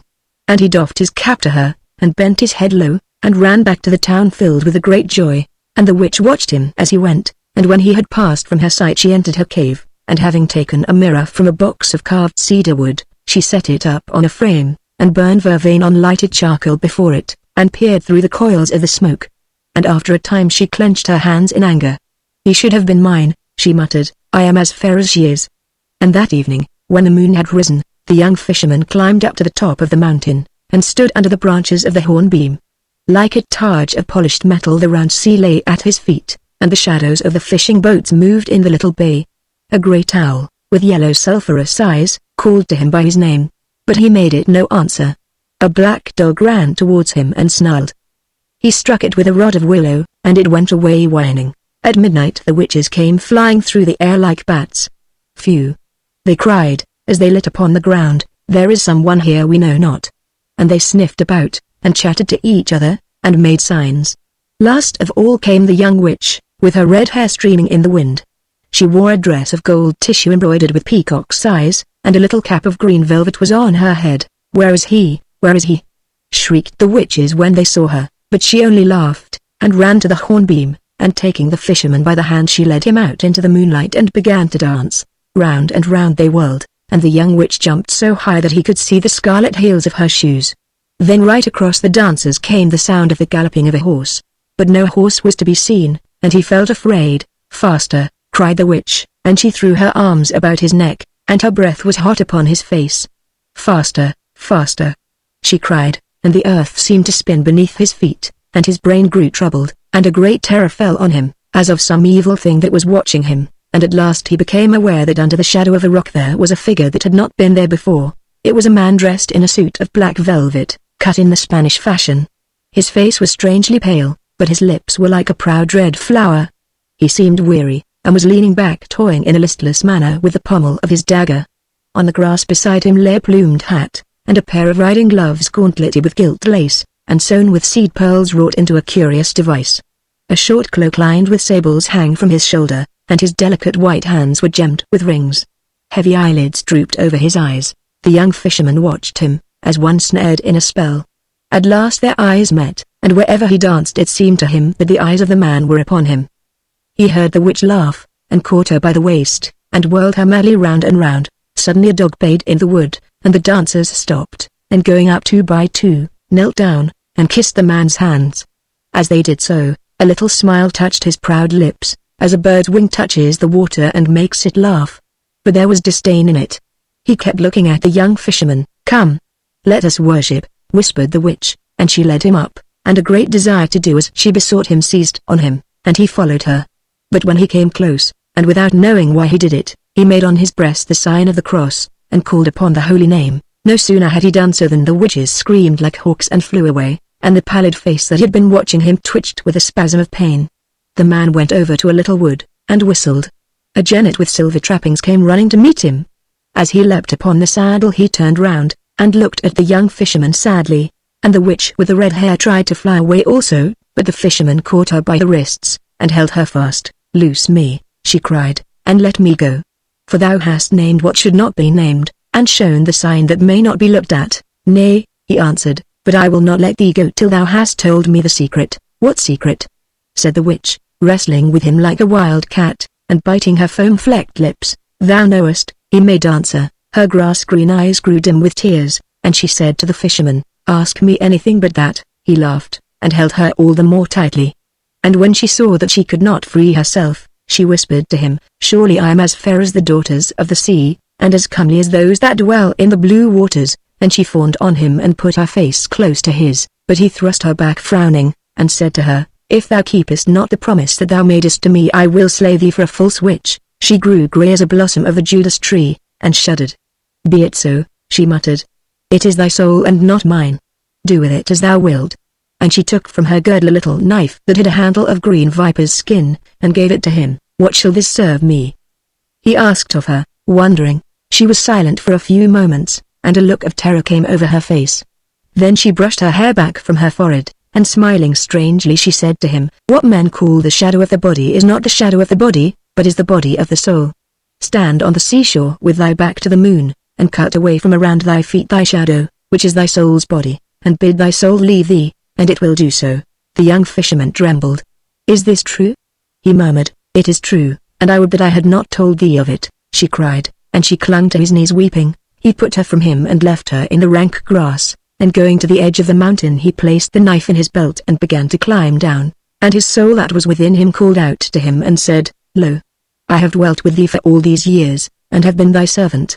Send me not away from thee now, for what evil have I done thee?" And the young fisherman laughed. "Thou hast done me no evil, but I have no need of thee," he answered.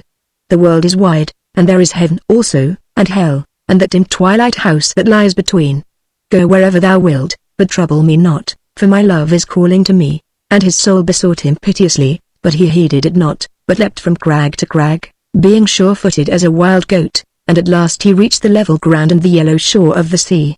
Bronze-limbed and well-knit, like a statue wrought by a Grecian, he stood on the sand with his back to the moon, and out of the foam came white arms that beckoned to him, and out of the waves rose dim forms that did him homage.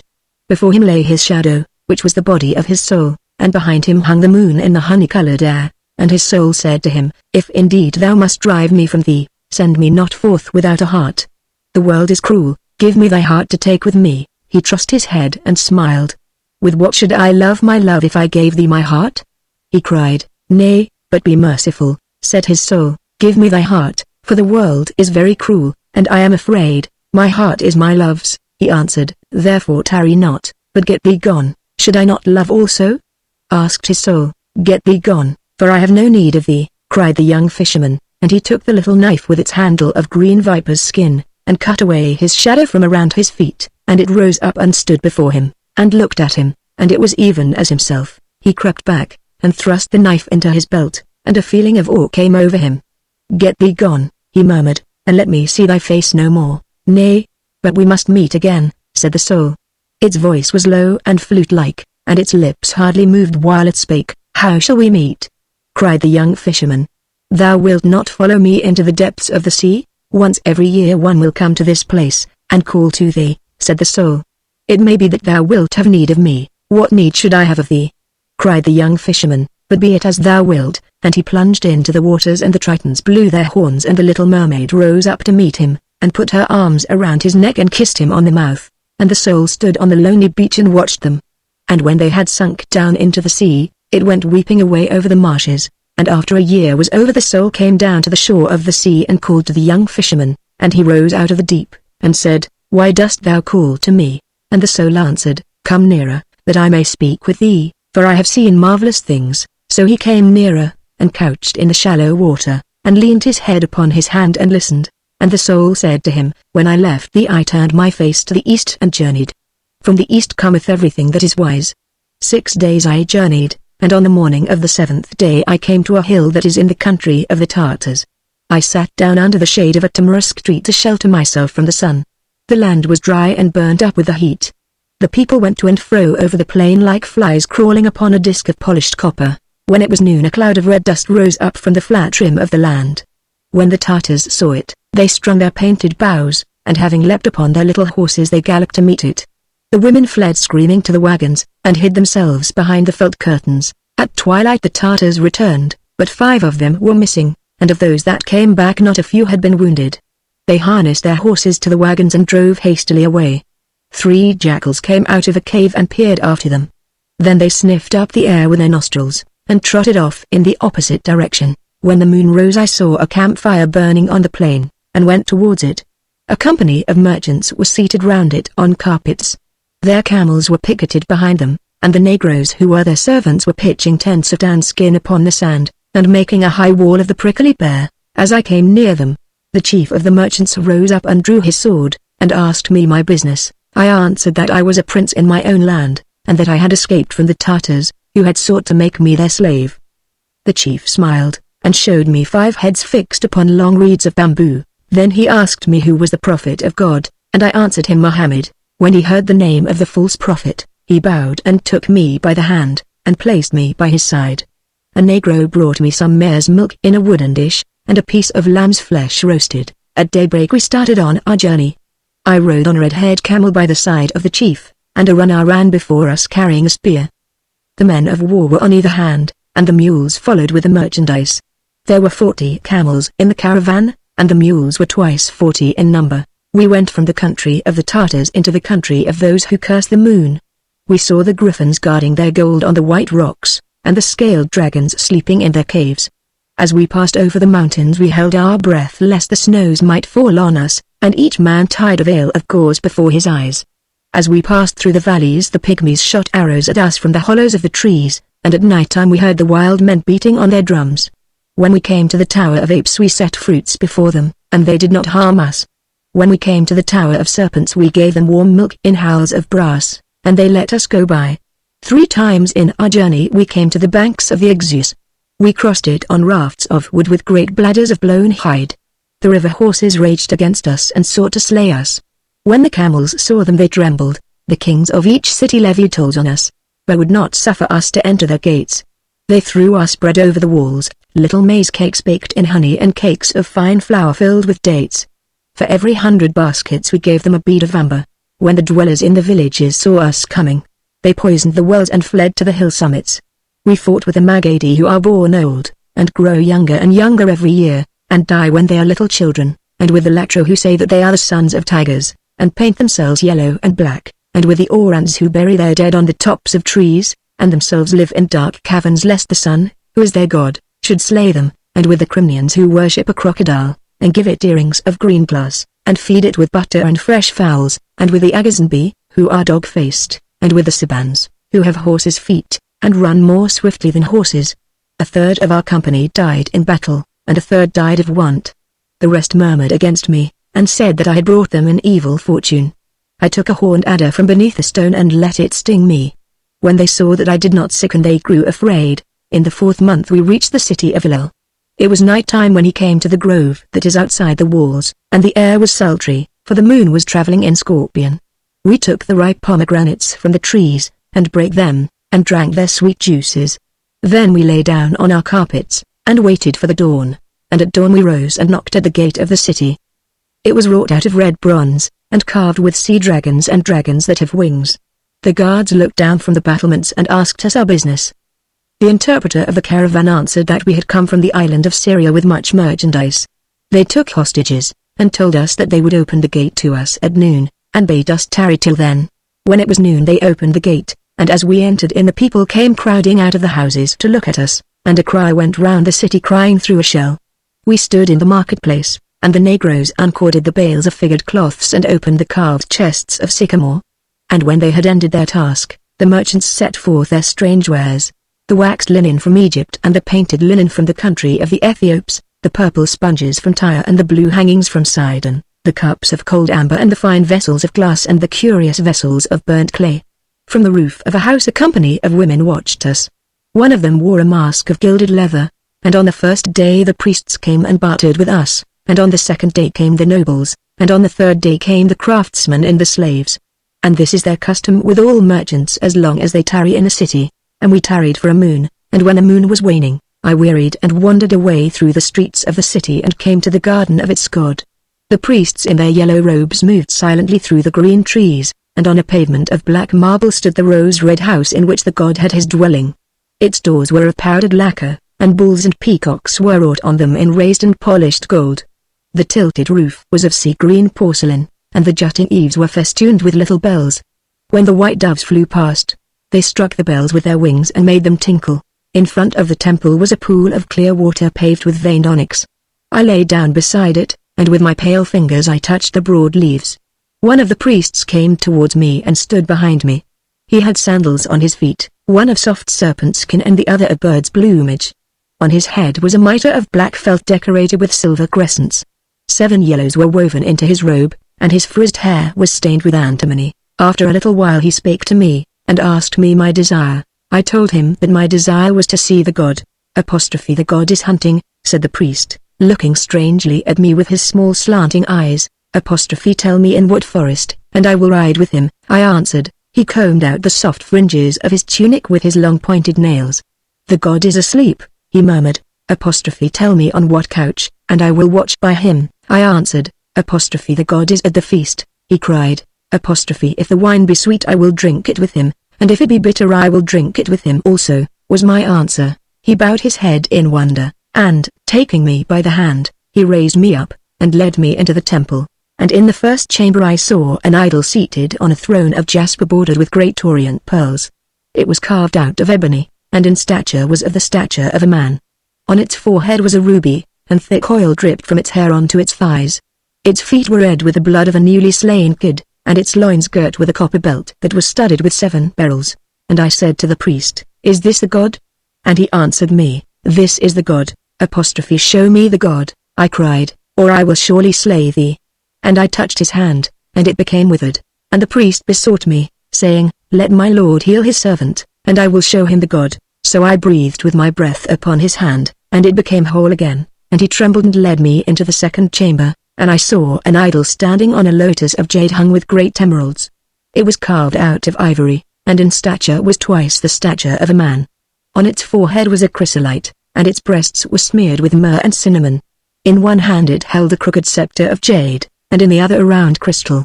It wore buskins of brass, and its thick neck was circled with a circle of selenites. And I said to the priest, Is this the god? And he answered me, This is the god. Show me the god, I cried, or I will surely slay thee. And I touched his eyes, and they became blind. And the priest besought me, saying, Let my lord heal his servant, and I will show him the god. So I breathed with my breath upon his eyes, and the sight came back to them, and he trembled again, and led me into the third chamber, and lo! There was no idol in it, nor image of any kind, but only a mirror of round metal set on an altar of stone. And I said to the priest, Where is the god? And he answered me, There is no god but this mirror that thou seest, for this is the mirror of wisdom. And it reflecteth all things that are in heaven and on earth, save only the face of him who looketh into it. This it reflecteth not, so that he who looketh into it may be wise. Many other mirrors are there, but they are mirrors of opinion. This only is the mirror of wisdom. And they who possess this mirror know everything, nor is there anything hidden from them. And they who possess it not have not wisdom. Therefore is it the god, and we worship it. And I looked into the mirror, and it was even as he had said to me, and I did a strange thing, but what I did matters not, for in a valley that is but a day's journey from this place have I hidden the mirror of wisdom. Do but suffer me to enter into thee again and be thy servant, and thou shalt be wiser than all the wise men, and wisdom shall be thine. Suffer me to enter into thee, and none will be as wise as thou. But the young fisherman laughed. Love is better than wisdom, he cried, and the little mermaid loves me. Nay, but there is nothing better than wisdom, said the soul. Love is better, answered the young fisherman, and he plunged into the deep, and the soul went weeping away over the marshes. And after the 2nd year was over, the soul came down to the shore of the sea, and called to the young fisherman, and he rose out of the deep and said, Why dost thou call to me? And the soul answered, Come nearer, that I may speak with thee, for I have seen marvelous things. So he came nearer, and couched in the shallow water, and leaned his head upon his hand and listened. And the soul said to him, When I left thee, I turned my face to the south and journeyed. From the south cometh everything that is precious. 6 days I journeyed along the highways that lead to the city of Ashtar, along the dusty red-dyed highways by which the pilgrims are wont to go did I journey, and on the morning of the 7th day I lifted up my eyes, and lo!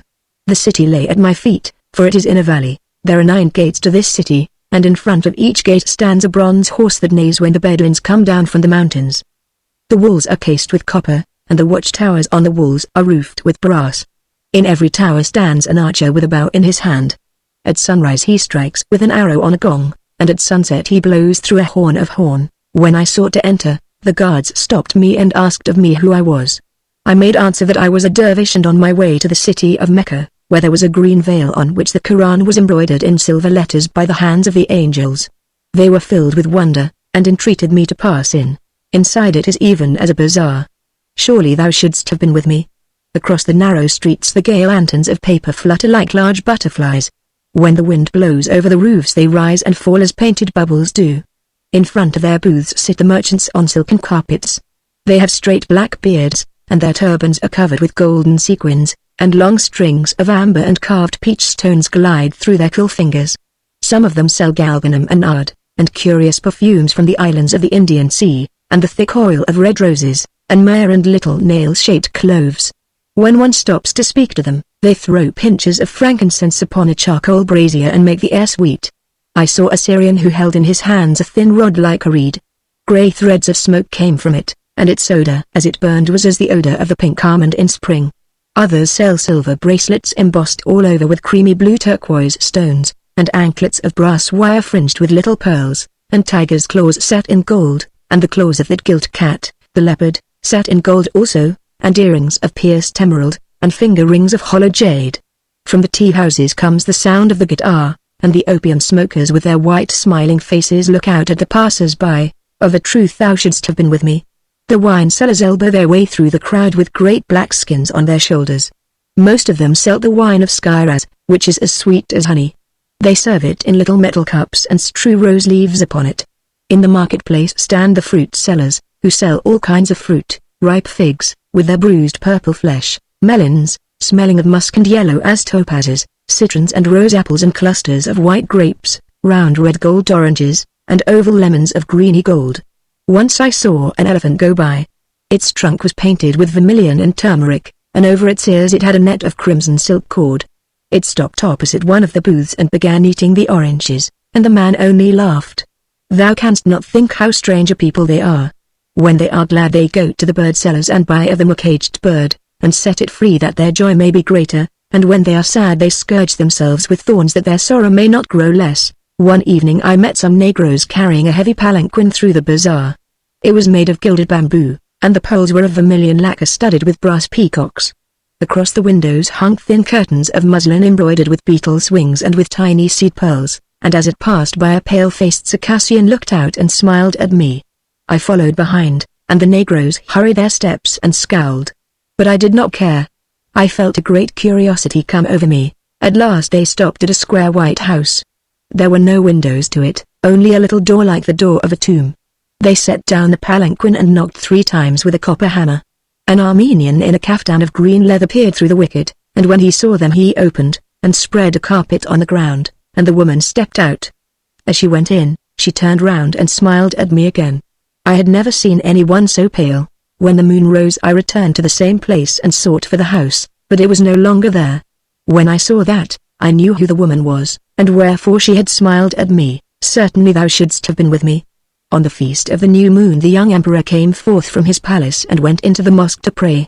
His hair and beard were dyed with rose leaves, and his cheeks were powdered with a fine gold dust. The palms of his feet and hands were yellow with saffron. At sunrise he went forth from his palace in a robe of silver, and at sunset he returned to it again in a robe of gold. The people flung themselves on the ground and hid their faces, but I would not do so. I stood by the stall of a seller of dates and waited.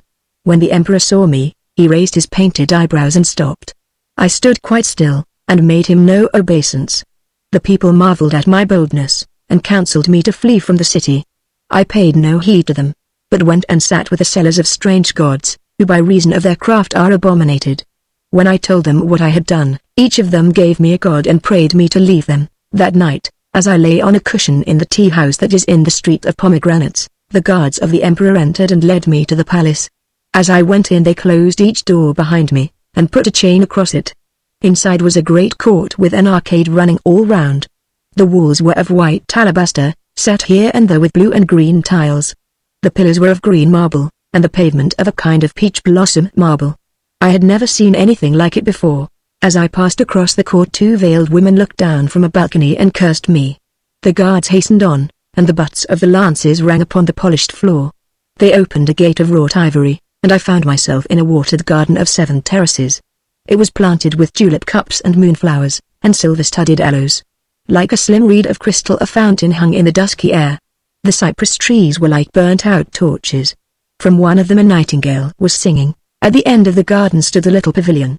As we approached it 2 eunuchs came out to meet us. Their fat bodies swayed as they walked, and they glanced curiously at me with their yellow-lidded eyes. One of them drew aside the captain of the guard, and in a low voice whispered to him. The other kept munching scented pasties, which he took with an affected gesture out of an oval box of lilac enamel. After a few moments the captain of the guard dismissed the soldiers. They went back to the palace, the eunuchs following slowly behind and plucking the sweet mulberries from the trees as they passed. Once the elder of the two turned round, and smiled at me with an evil smile. Then the captain of the guard motioned me towards the entrance of the pavilion. I walked on without trembling, and drawing the heavy curtain aside I entered in. The young emperor was stretched on a couch of dyed lion skins, and a gerfalcon perched upon his wrist. Behind him stood a brass turban Nubian, naked down to the waist, and with heavy earrings in his split ears. On a table by the side of the couch lay a mighty scimitar of steel. When the emperor saw me he frowned, and said to me, "What is thy name? Knowest thou not that I am emperor of this city?" But I made him no answer. He pointed with his finger at the scimitar, and the Nubian seized it, and rushing forward struck at me with great violence. The blade whizzed through me, and did me no hurt. The man fell sprawling on the floor, and when he rose up his teeth chattered with terror and he hid himself behind the couch. The emperor leapt to his feet, and taking a lance from a stand of arms, he threw it at me. I caught it in its flight, and brake the shaft into 2 pieces. He shot at me with an arrow, but I held up my hands and it stopped in midair. Then he drew a dagger from a belt of white leather, and stabbed the Nubian in the throat lest the slave should tell of his dishonor. The man writhed like a trampled snake, and a red foam bubbled from his lips. As soon as he was dead the emperor turned to me, and when he had wiped away the bright sweat from his brow with a little napkin of purfled and purple silk, he said to me, "Art thou a prophet, that I may not harm thee, or the son of a prophet, that I can do thee no hurt?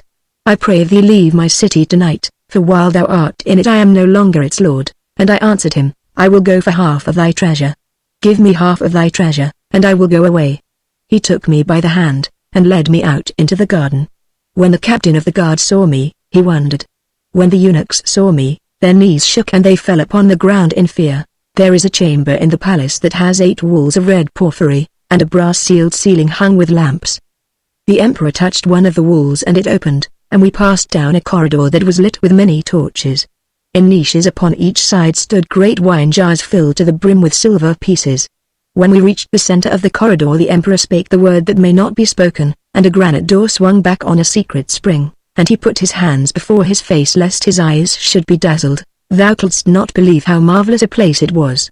There were huge tortoise shells full of pearls, and hollowed moonstones of great size piled up with red rubies.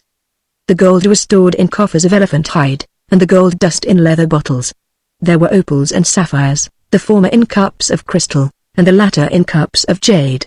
Round green emeralds were ranged in order upon thin plates of ivory, and in one corner were silk bags filled, some with turquoise stones, and others with beryls. The ivory horns were heaped with purple amethysts, and the horns of brass with chalcedonies and sards. The pillars, which were of cedar, were hung with strings of yellow lynx stones. In the flat oval shields there were carbuncles, both wine-colored and colored like grass. And yet I have told thee but a tithe of what was there. And when the emperor had taken away his hands from before his face he said to me, "This is my house of treasure, and half that is in it is thine, even as I promised thee. And I will give thee camels and camel drivers, and they shall do thy bidding and take thy share of the treasure to whatever part of the world thou desirest to go. And the thing shall be done tonight, for I would not that the son, who is my father, should see that there is in my city a man whom I cannot slay." But I answered him, "The gold that is here is thine, and the silver also is thine, and thine are the precious jewels and the things of price. As for me, I have no need of these. Nor shall I take aught from thee but that little ring that thou wearest on the finger of thy hand." And the emperor frowned. "It is but a ring of lead," he cried, "nor has it any value.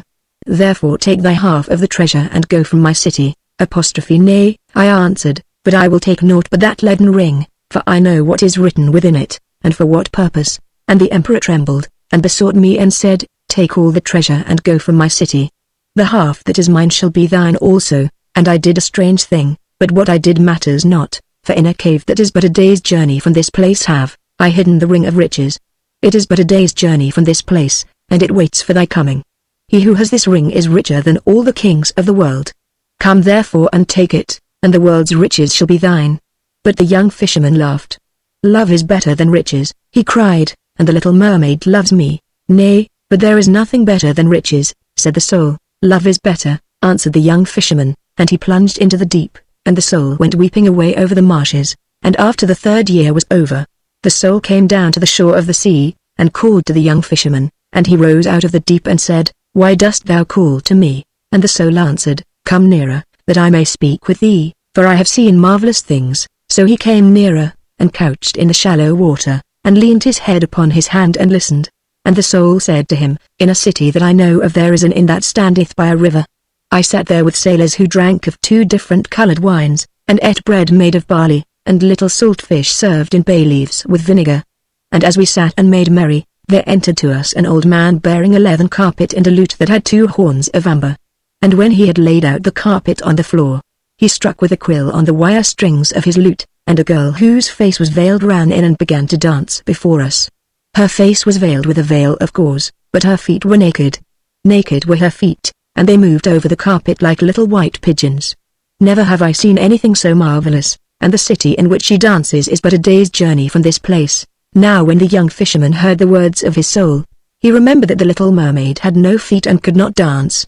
And a great desire came over him, and he said to himself, "It is but a day's journey, and I can return to my love." And he laughed, and stood up in the shallow water, and strode towards the shore. And when he had reached the dry shore he laughed again, and held out his arms to his soul. And his soul gave a great cry of joy and ran to meet him, and entered into him, and the young fisherman saw stretched before him upon the sand that shadow of the body that is the body of the soul. And his soul said to him, "Let us not tarry, but get hence at once, for the sea gods are jealous, and have monsters that do their bidding." So they made haste, and all that night they journeyed beneath the moon, and all the next day they journeyed beneath the sun, and on the evening of the day they came to a city. And the young fisherman said to his soul, "Is this the city in which she dances of whom thou didst speak to me?" And his soul answered him, "It is not this city, but another. Nevertheless let us enter in." So they entered in and passed through the streets, and as they passed through the street of the jewelers the young fisherman saw a fair silver cup set forth in a booth. And his soul said to him, "Take that silver cup and hide it." So he took the cup and hid it in the fold of his tunic, and they went hurriedly out of the city. And after that they had gone a league from the city, the young fisherman frowned, and flung the cup away, and said to his soul, "Why didst thou tell me to take this cup and hide it, for it was an evil thing to do?" But his soul answered him, "Be at peace, be at peace." And on the evening of the 2nd day they came to a city, and the young fisherman said to his soul, "Is this the city in which she dances of whom thou didst speak to me?" And his soul answered him, "It is not this city, but another. Nevertheless let us enter in." So they entered in and passed through the streets, and as they passed through the street of the sellers of sandals, the young fisherman saw a child standing by a jar of water. And his soul said to him, "Smite that child." So he smote the child till it wept, and when he had done this they went hurriedly out of the city. And after that they had gone a league from the city the young fisherman grew wroth, and said to his soul, "Why didst thou tell me to smite the child, for it was an evil thing to do?" But his soul answered him, "Be at peace, be at peace." And on the evening of the 3rd day they came to a city, and the young fisherman said to his soul, "Is this the city in which she dances of whom thou didst speak to me?" And his soul answered him, "It may be that it is in this city, therefore let us enter in." So they entered in and passed through the streets, but nowhere could the young fisherman find the river or the inn that stood by its side. And the people of the city looked curiously at him, and he grew afraid and said to his soul, "Let us go hence, for she who dances with white feet is not here." But his soul answered, "Nay, but let us tarry, for the night is dark and there will be robbers on the way." So he sat him down in the marketplace and rested, and after a time there went by a hooded merchant who had a cloak of cloth of dowtary, and bare a lantern of pierced horn at the end of a jointed reed. And the merchant said to him, "Why dost thou sit in the marketplace, seeing that the booths are closed and the bales corded?"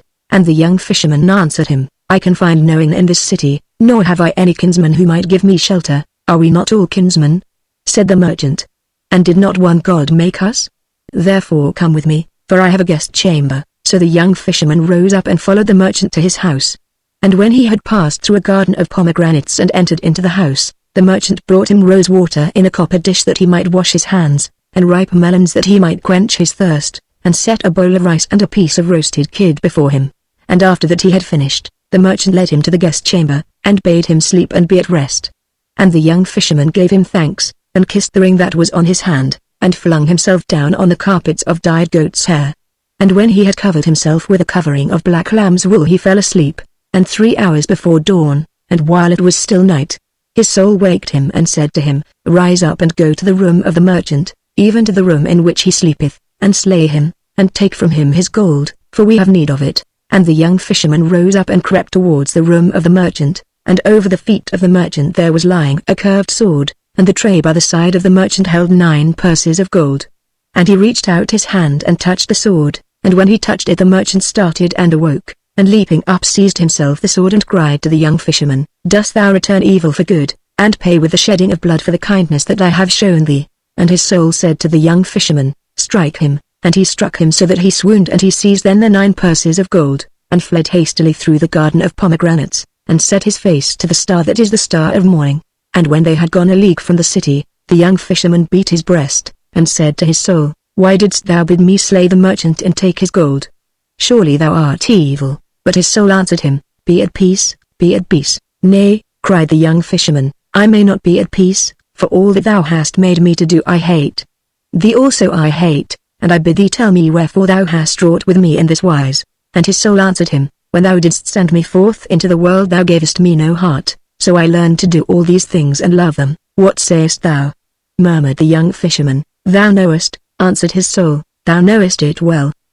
Hast thou forgotten that thou gavest me no heart? I trow not. And so trouble not thyself nor me, but be at peace, for there is no pain that thou shalt not give away, nor any pleasure that thou shalt not receive." And when the young fisherman heard these words he trembled and said to his soul, "Nay, but thou art evil, and hast made me forget my love, and hast tempted me with temptations, and hast set my feet in the ways of sin." And his soul answered him, "Thou hast not forgotten that when thou didst send me forth into the world thou gavest me no heart. Come, let us go to another city, and make merry, for we have 9 purses of gold." But the young fisherman took the 9 purses of gold, and flung them down, and trampled on them. "Nay," he cried, "but I will have naught to do with thee, nor will I journey with thee anywhere, but even as I sent thee away before, so will I send thee away now, for thou hast wrought me no good." And he turned his back to the moon, and with a little knife that had the handle of green viper's skin he strove to cut from his feet that shadow of the body which is the body of the soul. Yet his soul stirred not from him, nor paid heed to his command, but said to him, "The spell that the witch told thee avails thee no more, for I may not leave thee, nor mayst thou drive me forth." Once in his life may a man send his soul away, but he who receiveth back his soul must keep it with him forever, and this is his punishment and his reward. And the young fisherman grew pale and clenched his hands and cried, "She was a false witch in that she told me not that." "Nay," answered his soul, "but she was true to him she worships, and whose servant she will be ever." And when the young fisherman knew that he could no longer get rid of his soul, and that it was an evil soul and would abide with him always, he fell upon the ground weeping bitterly. And when it was day the young fisherman rose up and said to his soul, "I will bind my hands that I may not do thy bidding, and close my lips that I may not speak thy words, and I will return to the place where she whom I love has her dwelling. Even to the sea will I return, and to the little bay where she is wont to sing, and I will call to her and tell her the evil I have done and the evil thou hast wrought on me." And his soul tempted him and said, "Who is thy love, that thou shouldst return to her? The world has many fairer than she is. There are the dancing girls of Summaries who dance in the manner of all kinds of birds and beasts. Their feet are painted with henna, and in their hands they have little copper bells. They laugh while they dance, and their laughter is as clear as the laughter of water. Come with me and I will show them to thee. For what is this trouble of thine about the things of sin? Is that which is pleasant to eat not made for the eater? Is there poison in that which is sweet to drink? Trouble not thyself, but come with me to another city. There is a little city hard by in which there is a garden of tulip trees. And there dwell in this comely garden white peacocks and peacocks that have blue breasts. Their tails when they spread them to the sun are like discs of ivory and like gilt discs. And she who feeds them dances for their pleasure, and sometimes she dances on her hands and at other times she dances with her feet. Her eyes are colored with stibium, and her nostrils are shaped like the wings of a swallow. From a hook in one of her nostrils hangs a flower that is carved out of a pearl. She laughs while she dances, and the silver rings that are about her ankles tinkle like bells of silver. And so trouble not thyself any more, but come with me to this city." But the young fisherman answered not his soul, but closed his lips with the seal of silence and with a tight cord bound his hands, and journeyed back to the place from which he had come, even to the little bay where his love had been wont to sing. And ever did his soul tempt him by the way, but he made it no answer, nor would he do any of the wickedness that it sought to make him to do, so great was the power of the love that was within him. And when he had reached the shore of the sea, he loosed the cord from his hands, and took the seal of silence from his lips, and called to the little mermaid. But she came not to his call, though he called to her all day long and besought her, and his soul mocked him and said, "Surely thou hast but little joy out of thy love. Thou art as one who in time of death pours water into a broken vessel. Thou givest away what thou hast, and naught is given to thee in return. It were better for thee to come with me, for I know where the valley of pleasure lies, and what things are wrought there." But the young fisherman answered not his soul, but in a cleft of the rock he built himself a house of wattles, and abode there for the space of a year. And every morning he called to the mermaid, and every noon he called to her again, and at night time he spake her name. Yet never did she rise out of the sea to meet him, nor in any place of the sea could he find her, though he sought for her in the caves and in the green water, in the pools of the tide and in the wells that are at the bottom of the deep, and ever did his soul tempt him with evil, and whisper of terrible things. Yet did it not prevail against him, so great was the power of his love. And after the year was over, the soul thought within himself, "I have tempted my master with evil, and his love is stronger than I am. I will tempt him now with good, and it may be that he will come with me." So he spake to the young fisherman and said, "I have told thee of the joy of the world, and thou hast turned a deaf ear to me. Suffer me now to tell thee of the world's pain, and it may be that thou wilt hearken. For of a truth pain is the lord of this world, nor is there any one who escapes from its net. There be some who lack raiment, and others who lack bread. There be widows who sit in purple, and widows who sit in rags. To and fro over the fens go the lepers, and they are cruel to each other. The beggars go up and down on the highways, and their wallets are empty. Through the streets of the cities walks famine, and the plague sits at their gates. Come, let us go forth and mend these things, and make them not to be. Wherefore shouldst thou tarry here calling to thy love, seeing she comes not to thy call? And what is love, that thou shouldst set this high store upon it?" But the young fisherman answered it naught, so great was the power of his love. And every morning he called to the mermaid, and every noon he called to her again, and at night time he spake her name. Yet never did she rise out of the sea to meet him, nor in any place of the sea could he find her, though he sought for her in the rivers of the sea, and in the valleys that are under the waves, in the sea that the night makes purple, and in the sea that the dawn leaves grey. And after the second year was over, the soul said to the young fisherman at night time, and as he sat in the wattled house alone, "Lo, now I have tempted thee with evil, and I have tempted thee with good, and thy love is stronger than I am. Wherefore will I tempt thee no longer, but I pray thee to suffer me to enter thy heart, that I may be one with thee even as before." "Surely thou mayest enter," said the young fisherman, "for in the days when with no heart thou didst go through the world thou must have much suffered." "Alas!" cried his soul, "I can find no place of entrance, so compassed about with love is this heart of thine. Yet I would that I could help thee," said the young fisherman.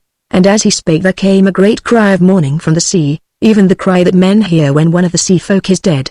And the young fisherman leapt up, and left his wattled house, and ran down to the shore. And the black waves came hurrying to the shore, bearing with them a burden that was whiter than silver. White as the surf it was, and like a flower it tossed on the waves. And the surf took it from the waves, and the foam took it from the surf, and the shore received it, and lying at his feet the young fisherman saw the body of the little mermaid. Dead at his feet it was lying, weeping as one smitten with pain. He flung himself down beside it, and he kissed the cold red of the mouth, and toyed with the wet amber of the hair. He flung himself down beside it on the sand, weeping as one trembling with joy, and in his brown arms he held it to his breast. Cold were the lips, yet he kissed them. Salt was the honey of the hair, yet he tasted it with a bitter joy. He kissed the closed eyelids, and the wild spray that lay upon their cups was less salt than his tears, and to the dead thing he made confession. Into the shells of its ears he poured the harsh wine of his tale. He put the little hands round his neck, and with his fingers he touched the thin reed of the throat. Bitter, bitter was his joy, and full of strange gladness was his pain. The black sea came nearer, and the white foam moaned like a leper. With white claws of foam the sea grabbled at the shore. From the palace of the sea king came the cry of mourning again, and far out upon the sea the great tritons blew hoarsely upon their horns. "Flee away," said his soul, "for ever doth the sea come nigher, and if thou tarriest it will slay thee. Flee away, for I am afraid, seeing that thy heart is closed against me by reason of the greatness of thy love. Flee away to a place of safety. Surely thou wilt not send me without a heart into another world?" But the young fisherman listened not to his soul, but called on the little mermaid and said, "Love is better than wisdom, and more precious than riches, and fairer than the feet of the daughters of men. The fires cannot destroy it, nor can the waters quench it. I called on thee at dawn, and thou didst not come to my call. The moon heard thy name, yet hast thou no heed of me. For evilly had I left thee, and to my own hurt had I wandered away. Yet ever did thy love abide with me, and ever was it strong, nor did aught prevail against it, though I have looked upon evil and looked upon good. And now that thou art dead, surely I will die with thee also. And his soul besought him to depart, but he would not, so great was his love. And the sea came nearer, and sought to cover him with its waves, and when he knew that the end was at hand he kissed with mad lips the cold lips of the mermaid, and the heart that was within him brake. And as through the fullness of his love his heart did break, the soul found an entrance and entered in, and was one with him even as before. And the sea covered the young fisherman with its waves. And in the morning the priest went forth to bless the sea, for it had been troubled. And with him went the monks and the musicians, and the candle-bearers, and the swingers of censers, and a great company. And when the priest reached the shore he saw the young fisherman lying drowned in the surf, and clasped in his arms was the body of the little mermaid. And he drew back frowning, and having made the sign of the cross, he cried aloud and said, I will not bless the sea nor anything that is in it. Accursed be the sea folk, and accursed be all they who traffic with them. And as for him who for love's sake forsook God, and so lieth here with his leman slain by God's judgment, take up his body and the body of his leman, and bury them in the corner of the field of the fullers, and set no mark above them, nor sign of any kind, that none may know the place of their resting. For accursed were they in their lives, and accursed shall they be in their deaths also. And the people did as he commanded them, and in the corner of the field of the fullers, where no sweet herbs grew, they dug a deep pit, and laid the dead things within it. And when the 3rd year was over, and on a day that was a holy day, the priest went up to the chapel, that he might show to the people the wounds of the Lord, and speak to them about the wrath of God. And when he had robed himself with his robes, and entered in and bowed himself before the altar, he saw that the altar was covered with strange flowers that never had been seen before. Strange were they to look at, and of curious beauty, and their beauty troubled him, and their odor was sweet in his nostrils. And he felt glad, and understood not why he was glad. And after that he had opened the tabernacle, and incensed the monstrance that was in it, and shown the fair wafer to the people, and hid it again behind the veil of veils, he began to speak to the people, desiring to speak to them of the wrath of God. But the beauty of the white flowers troubled him, and their odor was sweet in his nostrils, and there came another word into his lips, and he spake not of the wrath of God, but of the God whose name is love. And why he so spake, he knew not, and when he had finished his word the people wept, and the priest went back to the sacristy, and his eyes were full of tears. And the deacons came in and began to unrobe him, and took from him the alb and the girdle, the maniple and the stole. And he stood as one in a dream, and after that they had unrobed him, he looked at them and said, What are the flowers that stand on the altar, and whence do they come? And they answered him, What flowers they are we cannot tell, but they come from the corner of the fuller's field. And the priest trembled, and returned to his own house and prayed. And in the morning, while it was still dawn, he went forth with the monks and the musicians, and the candle-bearers and the swingers of censers, and a great company, and came to the shore of the sea, and blessed the sea, and all the wild things that are in it. The fawns also he blessed, and the little things that dance in the woodland, and the bright-eyed things that peer through the leaves. All the things in God's world he blessed, and the people were filled with joy and wonder. Yet never again in the corner of the fuller's field grew flowers of any kind, but the field remained barren even as before. Nor came the sea folk into the bay as they had been wont to do, for they went to another part of the sea. The Star Child. Once upon a time 2 poor woodcutters were making their way home through a great pine forest. It was winter, and a night of bitter cold. The snow lay thick upon the ground, and upon the branches of the trees, the frost kept snapping the little twigs on either side of them, as they passed, and when they came to the mountain torrent she was hanging motionless in air, for the Ice King had kissed her. So cold was it that even the animals and the birds did not know what to make of it. "Ugh!" snarled the wolf, as he limped through the brushwood with his tail between his legs. "This is perfectly monstrous weather. Why doesn't the government look to it?" "Wheat, wheat, wheat," twittered the green linnets. "The old earth is dead and they have laid her out in her white shroud. The earth is going to be married, and this is her bridal dress," whispered the turtle doves to each other. Their little pink feet were quite frostbitten, but they felt that it was their duty to take a romantic view of the situation. "Nonsense," growled the wolf. "I tell you that it is all the fault of the government, and if you don't believe me I shall eat you." The wolf had a thoroughly practical mind, and was never at a loss for a good argument. "Well, for my own part," said the woodpecker, who was a born philosopher, "I don't care an atomic theory for explanations. If a thing is so, it is so, and at present it is terribly cold." Terribly cold it certainly was. The little squirrels, who lived inside the tall fir tree, kept rubbing each other's noses to keep themselves warm, and the rabbits curled themselves up in their holes, and did not venture even to look out of doors. The only people who seemed to enjoy it were the great horned owls. Their feathers were quite stiff with rime, but they did not mind, and they rolled their large yellow eyes, and called out to each other across the forest, "To-wit! To-woo! To-wit! To-woo! What delightful weather we are having!" On and on went the two woodcutters, blowing lustily upon their fingers, and stamping with their huge iron-shod boots upon the caked snow. Once they sank into a deep drift, and came out as white as millers are, when the stones are grinding, and once they slipped on the hard smooth ice where the marsh water was frozen, and their faggots fell out of their bundles, and they had to pick them up and bind them together again, and once they thought that they had lost their way, and a great terror seized on them, for they knew that the snow is cruel to those who sleep in her arms. But they put their trust in the good Saint Martin, who watches over all travelers, and retraced their steps, and went warily, and at last they reached the outskirts of the forest, and saw, far down in the valley beneath them, the lights of the village in which they dwelt. So overjoyed were they at their deliverance that they laughed aloud, and the earth seemed to them like a flower of silver, and the moon like a flower of gold. Yet, after that they had laughed they became sad, for they remembered their poverty, and one of them said to the other, "Why did we make merry, seeing that life is for the rich, and not for such as we are? Better that we had died of cold in the forest, or that some wild beast had fallen upon us and slain us." "Truly," answered his companion, "much is given to some, and little is given to others. Injustice has parcelled out the world, nor is there equal division of aught save of sorrow." But as they were bewailing their misery to each other, this strange thing happened. There fell from heaven a very bright and beautiful star. It slipped down the side of the sky, passing by the other stars in its course, and, as they watched it wondering, it seemed to them to sink behind a clump of willow trees that stood hard by a little sheepfold no more than a stone's throw away. "Why, there is a crook of gold for whoever finds it," they cried, and they set to and ran, so eager were they for the gold, and one of them ran faster than his mate, and outstripped him, and forced his way through the willows, and came out on the other side, and lo! there was indeed a thing of gold lying on the white snow.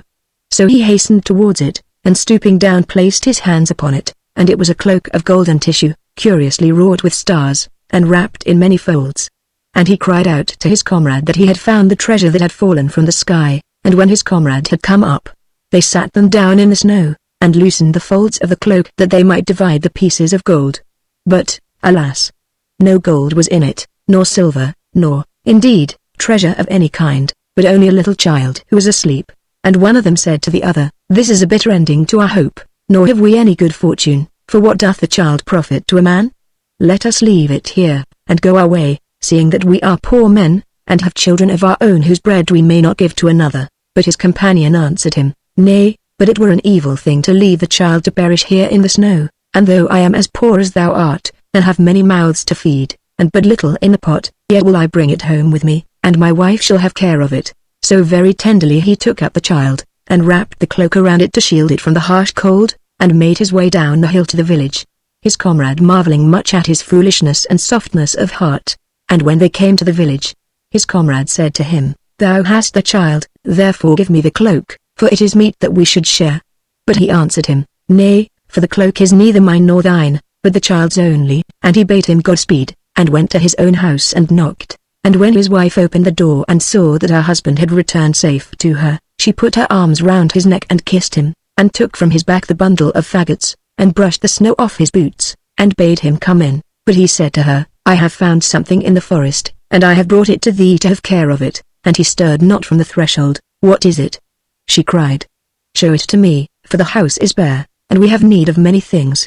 And he drew the cloak back, and showed her the sleeping child. "Alack, goodman," she murmured, "have we not children of our own, that thou must needs bring a changeling to sit by the hearth? And who knows if it will not bring us bad fortune? And how shall we tend it?" And she was wroth against him. "Nay, but it is a star child," he answered, and he told her the strange manner of the finding of it, but she would not be appeased, but mocked at him, and spoke angrily, and cried, "Our children lack bread, and shall we feed the child of another? Who is there who careth for us? And who giveth us food? Nay, but God careth for the sparrows even, and feedeth them." He answered, "Do not the sparrows die of hunger in the winter?" She asked, "And is it not winter now?" And the man answered nothing, but stirred not from the threshold. And a bitter wind from the forest came in through the open door, and made her tremble, and she shivered, and said to him, "Wilt thou not close the door? There cometh a bitter wind into the house, and I am cold. Into a house where a heart is hard cometh there not always a bitter wind?" he asked. And the woman answered him nothing, but crept closer to the fire. And after a time she turned round and looked at him, and her eyes were full of tears. And he came in swiftly, and placed the child in her arms, and she kissed it, and laid it in a little bed where the youngest of their own children was lying. And on the morrow the woodcutter took the curious cloak of gold and placed it in a great chest, and a chain of amber that was round the child's neck his wife took and set it in the chest also. So the star-child was brought up with the children of the woodcutter, and sat at the same board with them, and was their playmate. And every year he became more beautiful to look at, so that all those who dwelt in the village were filled with wonder, for, while they were swarthy and black-haired, he was white and delicate as sawn ivory, and his curls were like the rings of a daffodil. His lips, also, were like the petals of a red flower, and his eyes were like violets by a river of pure water, and his body like the narcissus of a field where the mower comes not. Yet did his beauty work him evil. For he grew proud, and cruel, and selfish. The children of the woodcutter, and the other children of the village, he despised, saying that they were of mean parentage, while he was noble, being sprang from a star, and he made himself master over them, and called them his servants.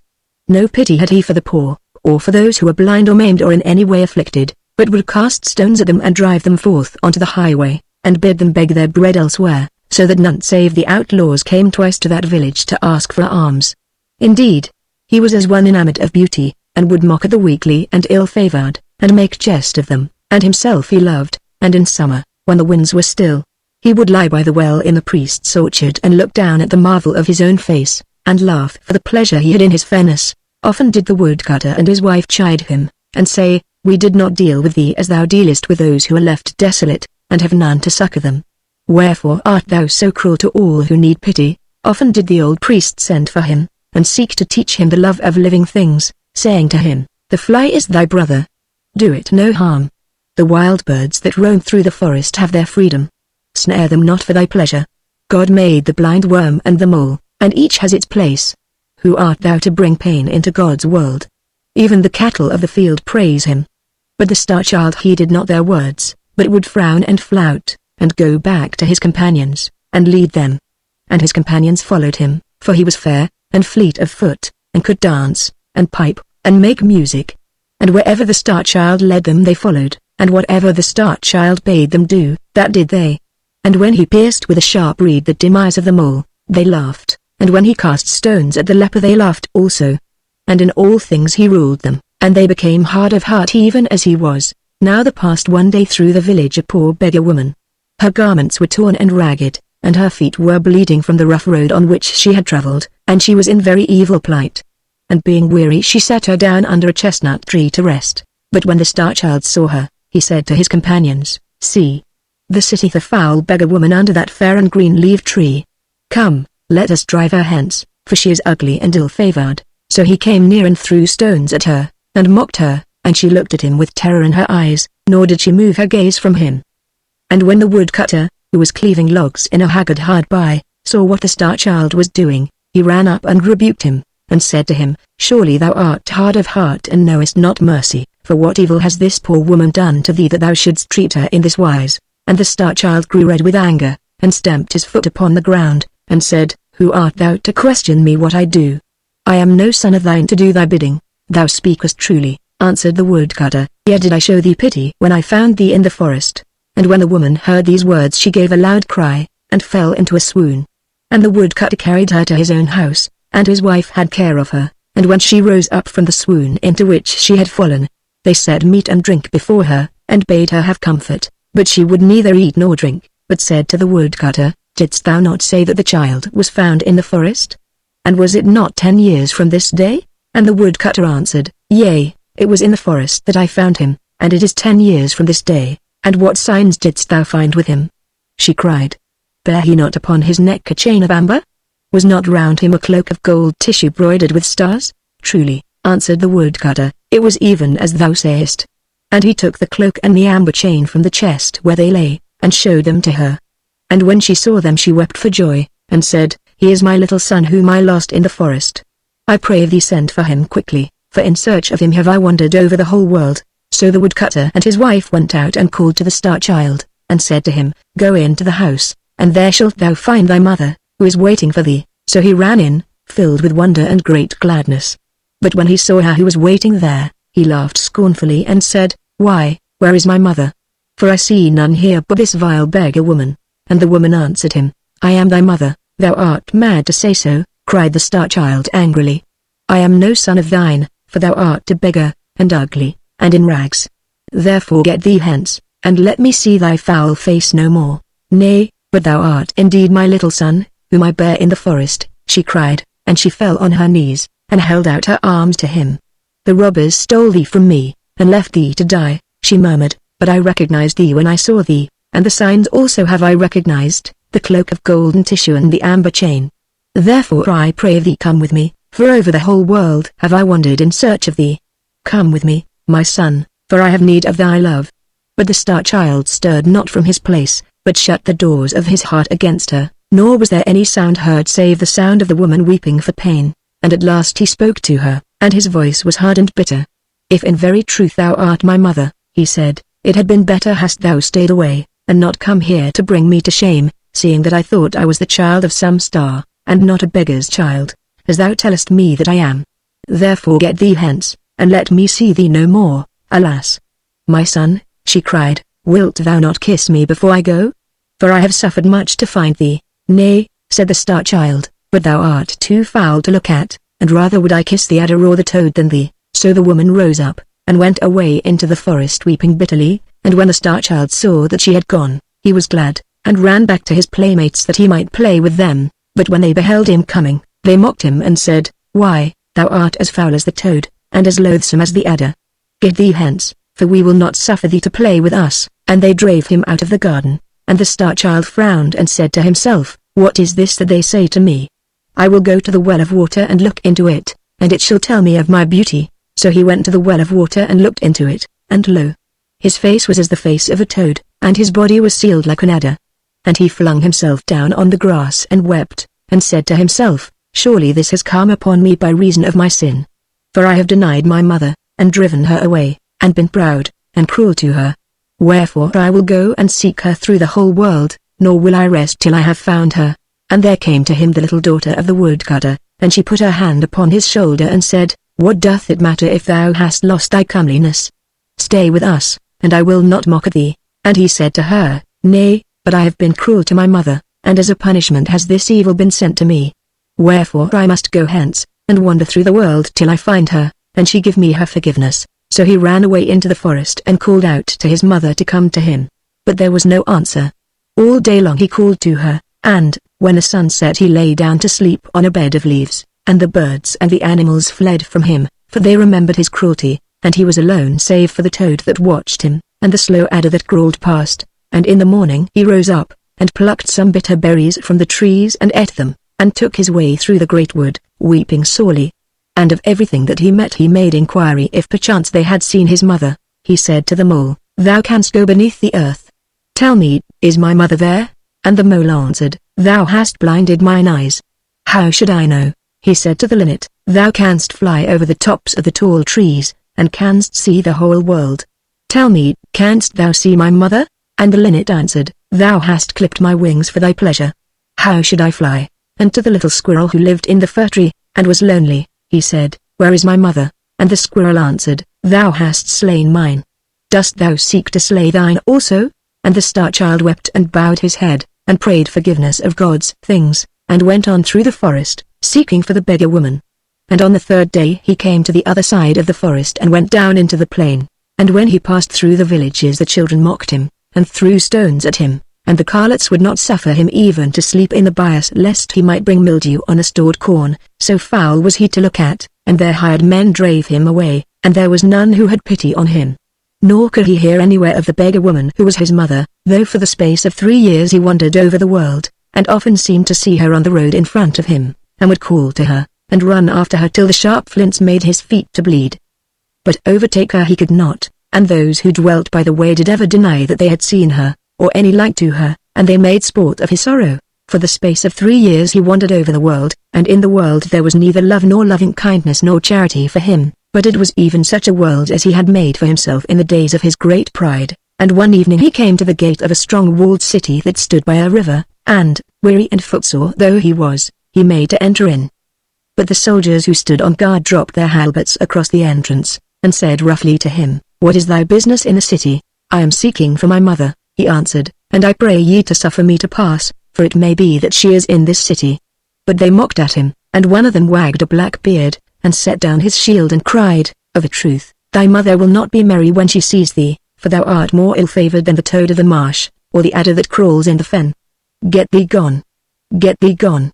Thy mother dwells not in this city." And another, who held a yellow banner in his hand, said to him, "Who is thy mother, and wherefore art thou seeking for her?" And he answered, "My mother is a beggar even as I am, and I have treated her evilly, and I pray ye to suffer me to pass that she may give me her forgiveness, if it be that she tarrieth in this city." But they would not, and pricked him with their spears, and, as he turned away weeping, one whose armor was inlaid with gilt flowers, and on whose helmet couched a lion that had wings, came up and made inquiry of the soldiers who it was who had sought entrance. And they said to him, "It is a beggar and the child of a beggar, and we have driven him away." "Nay," he cried, laughing, "but we will sell the foul thing for a slave, and his price shall be the price of a bowl of sweet wine." And an old and evil-visaged man who was passing by called out, and said, "I will buy him for that price." And, when he had paid the price, he took the star-child by the hand and led him into the city. And after that they had gone through many streets they came to a little door that was set in a wall that was covered with a pomegranate tree. And the old man touched the door with a ring of graved jasper and it opened, and they went down 5 steps of brass into a garden filled with black poppies and green jars of burnt clay. And the old man took then from his turban a scarf of figured silk, and bound with it the eyes of the star-child, and drave him in front of him. And when the scarf was taken off his eyes, the star-child found himself in a dungeon, that was lit by a lantern of horn. And the old man set before him some mouldy bread on a trencher and said, "Eat," and some brackish water in a cup and said, "Drink." And when he had eaten and drunk, the old man went out, locking the door behind him and fastening it with an iron chain.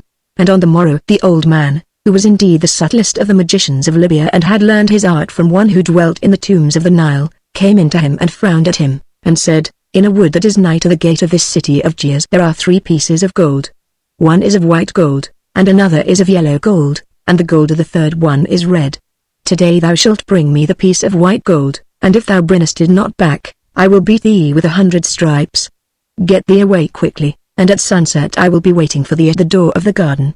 See that thou bringest the white gold, or it shall go ill with thee, for thou art my slave, and I have bought thee for the price of a bowl of sweet wine." And he bound the eyes of the star-child with a scarf of figured silk, and led him through the house, and through the garden of poppies, and up the 5 steps of brass.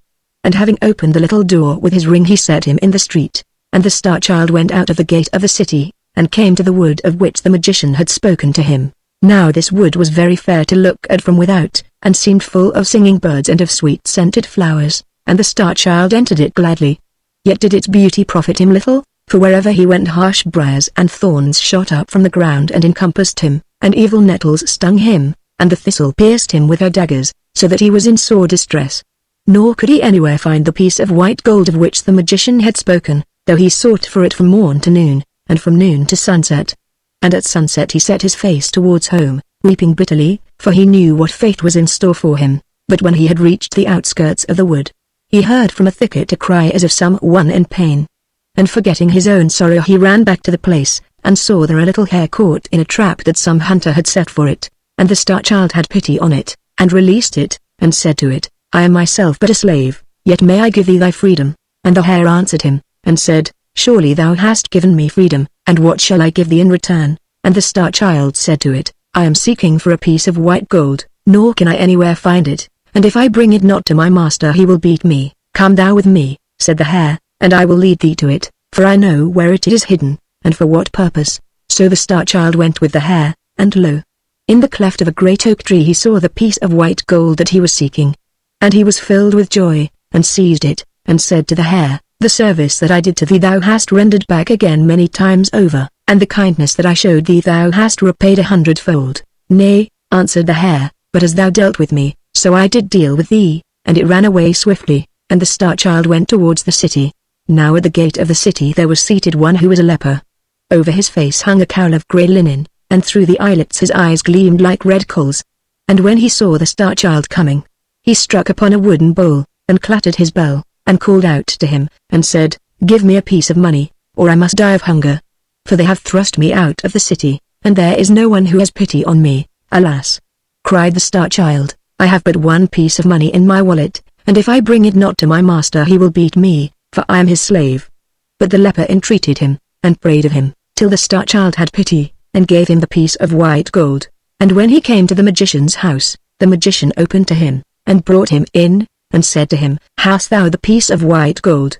And the Star Child answered, "I have it not." So the magician fell upon him, and beat him, and set before him an empty trencher, and said, "Eat," and an empty cup, and said, "Drink," and flung him again into the dungeon. And on the morrow the magician came to him, and said, "If today thou bringest me not the piece of yellow gold, I will surely keep thee as my slave, and give thee 300 stripes." So the Star Child went to the wood, and all day long he searched for the piece of yellow gold, but nowhere could he find it. And at sunset he sat him down and began to weep, and as he was weeping there came to him the little hare that he had rescued from the trap. And the hare said to him, "Why art thou weeping? And what dost thou seek in the wood?" And the Star Child answered, "I am seeking for a piece of yellow gold that is hidden here, and if I find it not my master will beat me, and keep me as a slave." "Follow me," cried the hare, and it ran through the wood till it came to a pool of water. And at the bottom of the pool the piece of yellow gold was lying. "How shall I thank thee?"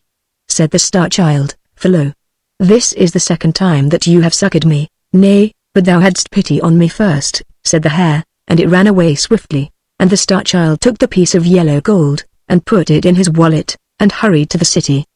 But the leper saw him coming, and ran to meet him, and knelt down and cried, "Give me a piece of money or I shall die of hunger." And the Star Child said to him, "I have in my wallet but one piece of yellow gold, and if I bring it not to my master he will beat me and keep me as his slave." But the leper entreated him sore, so that the Star Child had pity on him, and gave him the piece of yellow gold. And when he came to the magician's house, the magician opened to him, and brought him in, and said to him, "Hast thou the piece of yellow gold?" And the Star Child said to him, "I have it not." So the magician fell upon him, and beat him, and loaded him with chains, and cast him again into the dungeon. And on the morrow the magician came to him, and said, "If today thou bringest me the piece of red gold I will set thee free, but if thou bringest it not I will surely slay thee." So the Star Child went to the wood, and all day long he searched for the piece of red gold, but nowhere could he find it. And at evening he sat him down and wept, and as he was weeping there came to him the little hare. And the hare said to him, "The piece of red gold that thou seekest is in the cavern that is behind thee. Therefore weep no more but be glad." "How shall I reward thee?" cried the Star Child, "for lo, this is the third time thou hast succored me." "Nay, but thou hadst pity on me first," said the hare, and it ran away swiftly. And the Star Child entered the cavern, and in its farthest corner he found the piece of red gold. So he put it in his wallet, and hurried to the city. And the leper seeing him coming, stood in the center of the road, and cried out, and said to him, "Give me the piece of red money, or I must die." And the Star Child had pity on him again, and gave him the piece of red gold, saying, "Thy need is greater than mine." Yet was his heart heavy, for he knew what evil fate awaited him.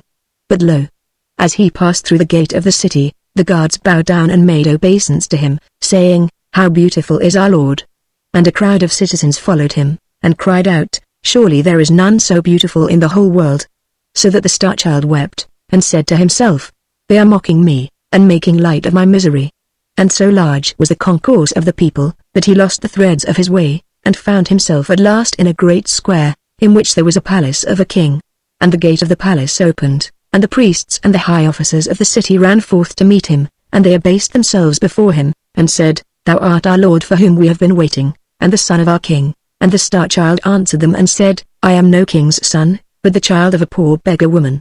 And how say ye that I am beautiful, for I know that I am evil to look at?" Then he, whose armor was inlaid with gilt flowers, and on whose helmet crouched a lion that had wings, held up a shield, and cried, "How saith my lord that he is not beautiful?"